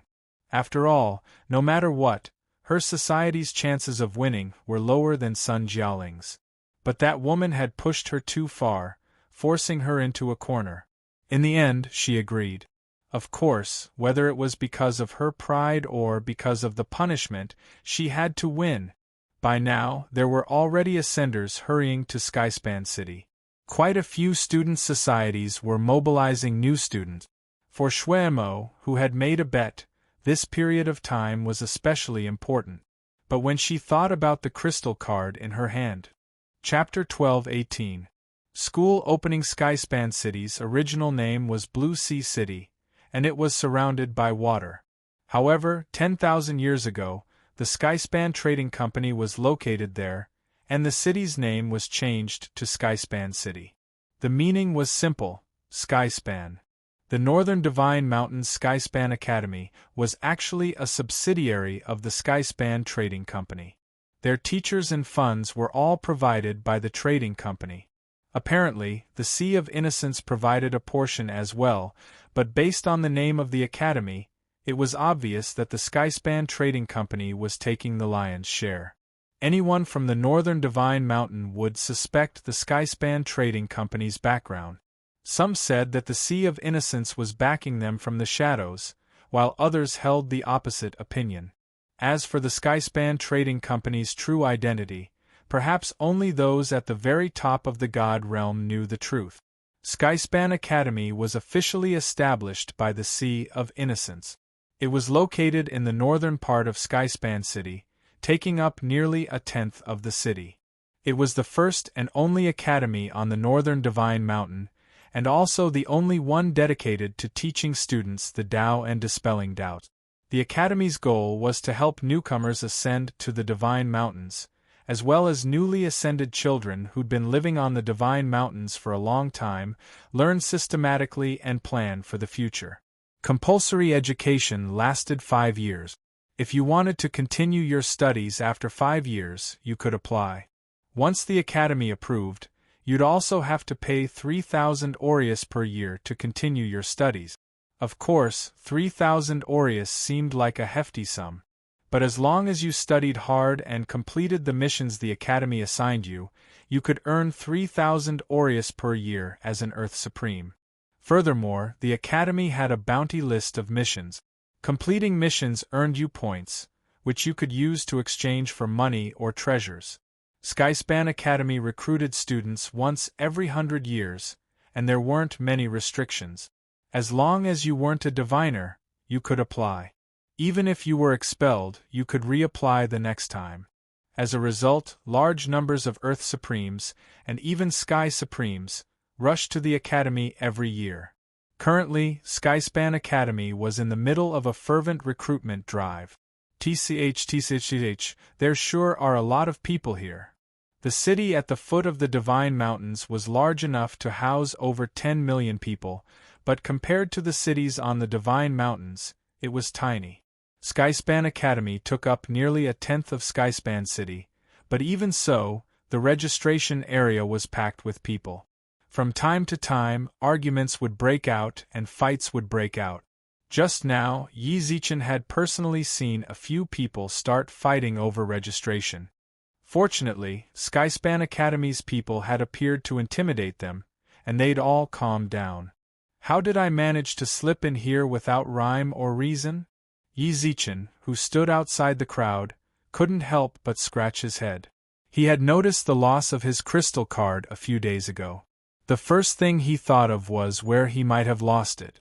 By the time he rushed back to the restaurant, Shui Mo and Chen Guangfa had already left. Of course, he also heard that they had been waiting for him for several days. Although he was a little touched, but it was useless. In the end, he still didn't get his crystal card back. The only way to enter the Skyspan Trading Company was with a crystal card. Without a crystal card, he was an unregistered student, and the academy wouldn't accept him. In fact, they might even lock him up as a criminal with ulterior motives. Originally, he didn't want to come here, but perhaps because he hoped he'd run into Shui Mo and the others and get his crystal card back, he'd come. However, when he saw the sea of people before him, he couldn't help but sigh at how naive he'd been. If you knew I might go to the tavern to get it, why didn't you just leave the card with the owner before you left? Yi Zichen rolled his eyes in exasperation, sighed, glanced at Skyspan Academy's registration area, shook his head, and left. Take care, friend. At that moment, Yi Zichen heard someone call out to him from behind. He stopped and turned around. He saw a young man running towards him with a smile on his face. You're a new student, aren't you? You are? Yi Zichen arched his brows, narrowed his eyes, and maintained a suitable distance. Hey, I'm the 6th platoon leader of Skyspan Academy's Grizzly Bear Society, Bao Jingwu. As he spoke, the youth reached out with a smile. How should I address you, friend? Yi Zichen was a little dazed by this person's enthusiasm. He instinctively reached out. Yi Zichen. Brother Yi. Just from your name alone, I can tell you're extraordinary. In the future, you'll surely become a dragon among men. Would you be interested in joining our Grizzly Bear Society? I'm not exaggerating when I say that we're one of the top 5 student societies in Skyspan Academy. We have over 1 million members. It's fate that we ran into each other here, Brother Yi. How about you just join us? We have a lot of girls, and the benefits are great. He clearly had a rough, manly face, but at the end, he'd added a cute epilogue. Yi Zichen couldn't help but feel a chill run down his spine. Was it disgusting? Bao Jingwu felt disgusted too. But he had no choice. In truth, the recruitment ceremony was simple. All you had to do was show your crystal card and sign up. The most intense competition was between the student societies, big and small. After all, although this was an academy, anyone who could cultivate to the supreme level was no longer a child. Student societies represented their own power. The stronger a team was, the more resources they could receive, and the easier it was for them to complete bounty missions. This squad leader named Bao Jingwu was helpless. Squad leaders like him were actually the lowest of the low. The higher-ups would assign them the task of recruiting new students. They had to meet the requirements in order to maintain the rank of squad leader. If they didn't, the society wouldn't fill in the gaps for them. If their squad didn't have enough members, they'd be fired. Ordinary student societies had roughly the same standards as Huang Yang's squad, 8 people. Bao Jingwu had just been promoted to a squad leader this year. He didn't have a single member yet, so he had no choice but to do this. Brother Yi? Are you coming? Bao Jingwu suppressed his disgust, rubbed his hands, and looked at Yi Zichen expectantly. It was hard to refuse such kindness. Logically speaking, if possible, Yi Zichen wouldn't disrespect Bao Jingwu. However, He didn't have a crystal card and hadn't even entered Skyspan Academy yet. How could he join a student society? But when he saw Bao Jingwu's expectant gaze, he didn't have the heart to tell him the truth. Cough cough. In truth, he was afraid that if he told the truth, Bao Jingwu would scold him for wasting so much time. Give up. He won't join your society. However, at that moment, he heard a chuckle.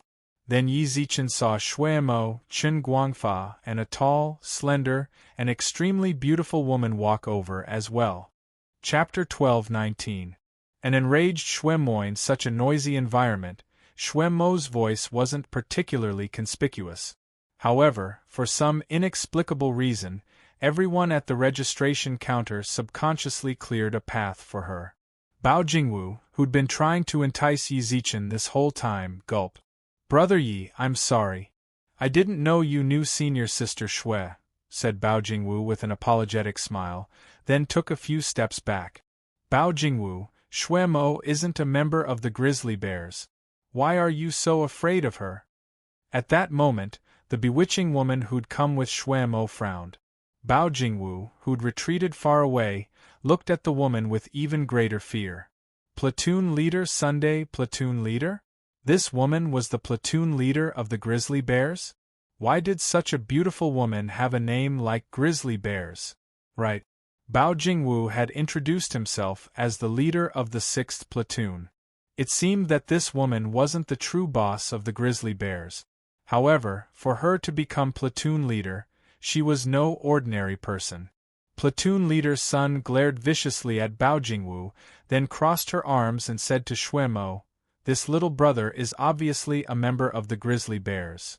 This little brother is obviously someone our Grizzly Bears are talking to. Shuemo, it's not good for you to steal him so openly. Hurry up and put away your seductive charms.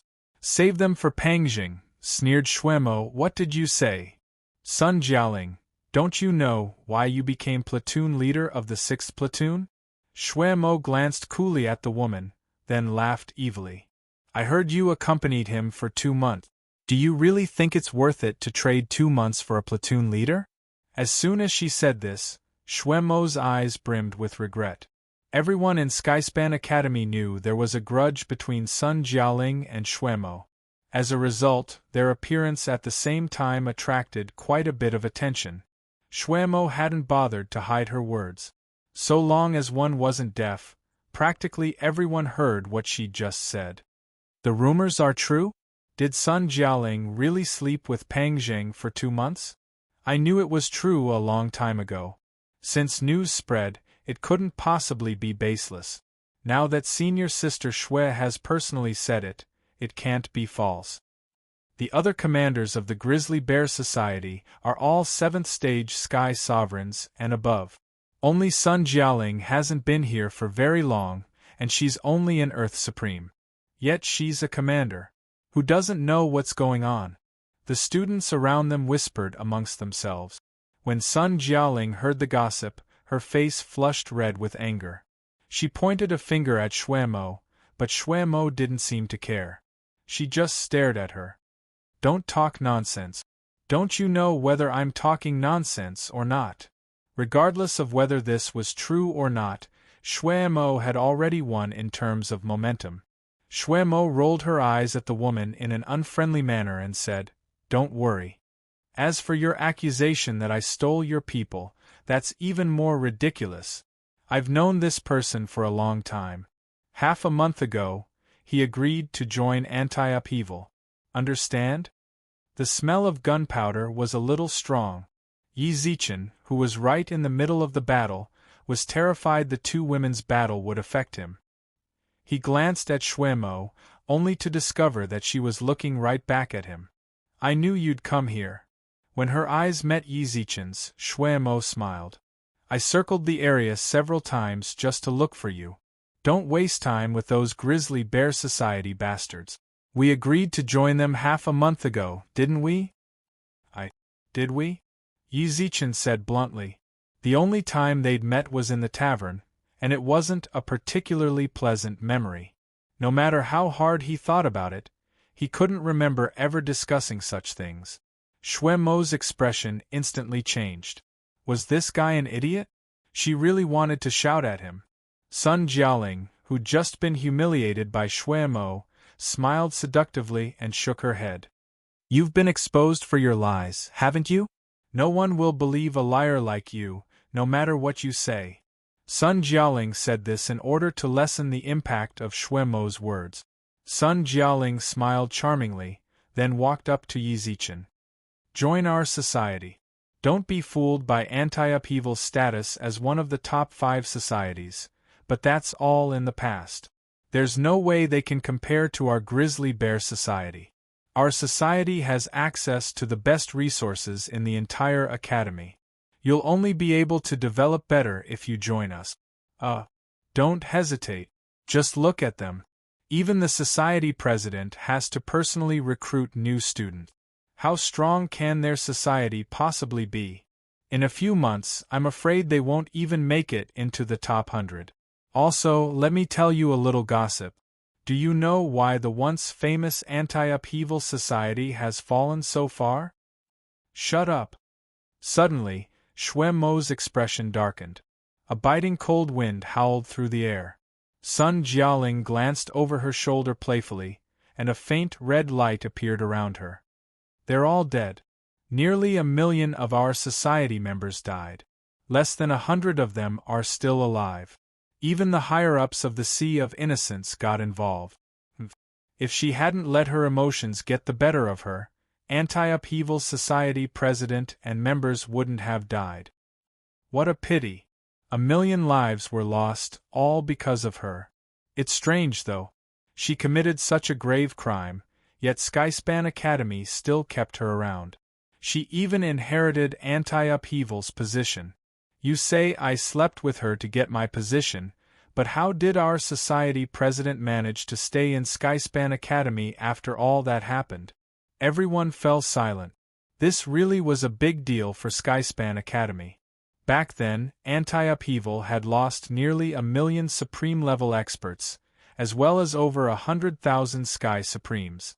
The Sea of Innocence, the Skyspan Trading Company, Skyspan Academy, and even the 30 city lords of the Northern Divine Mountains Skyspan City had all come personally. In the end, for some reason, the higher-ups suppressed the matter. No one brought it up again. Quite a few people in the academy hated Shui Mo precisely because of that incident. In truth, no one really knew the truth, but Skyspan Academy students knew that out of 1 million people, she was the only one to return alive.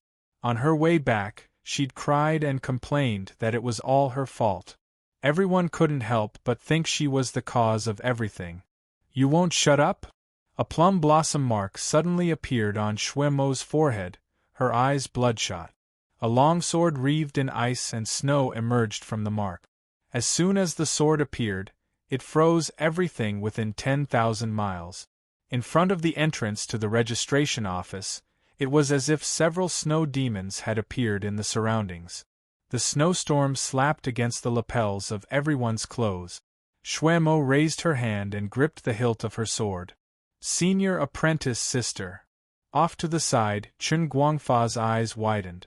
Shui Mo tilted her chin up, and the plum blossom mark on her forehead seemed to come alive, crawling all over her forehead.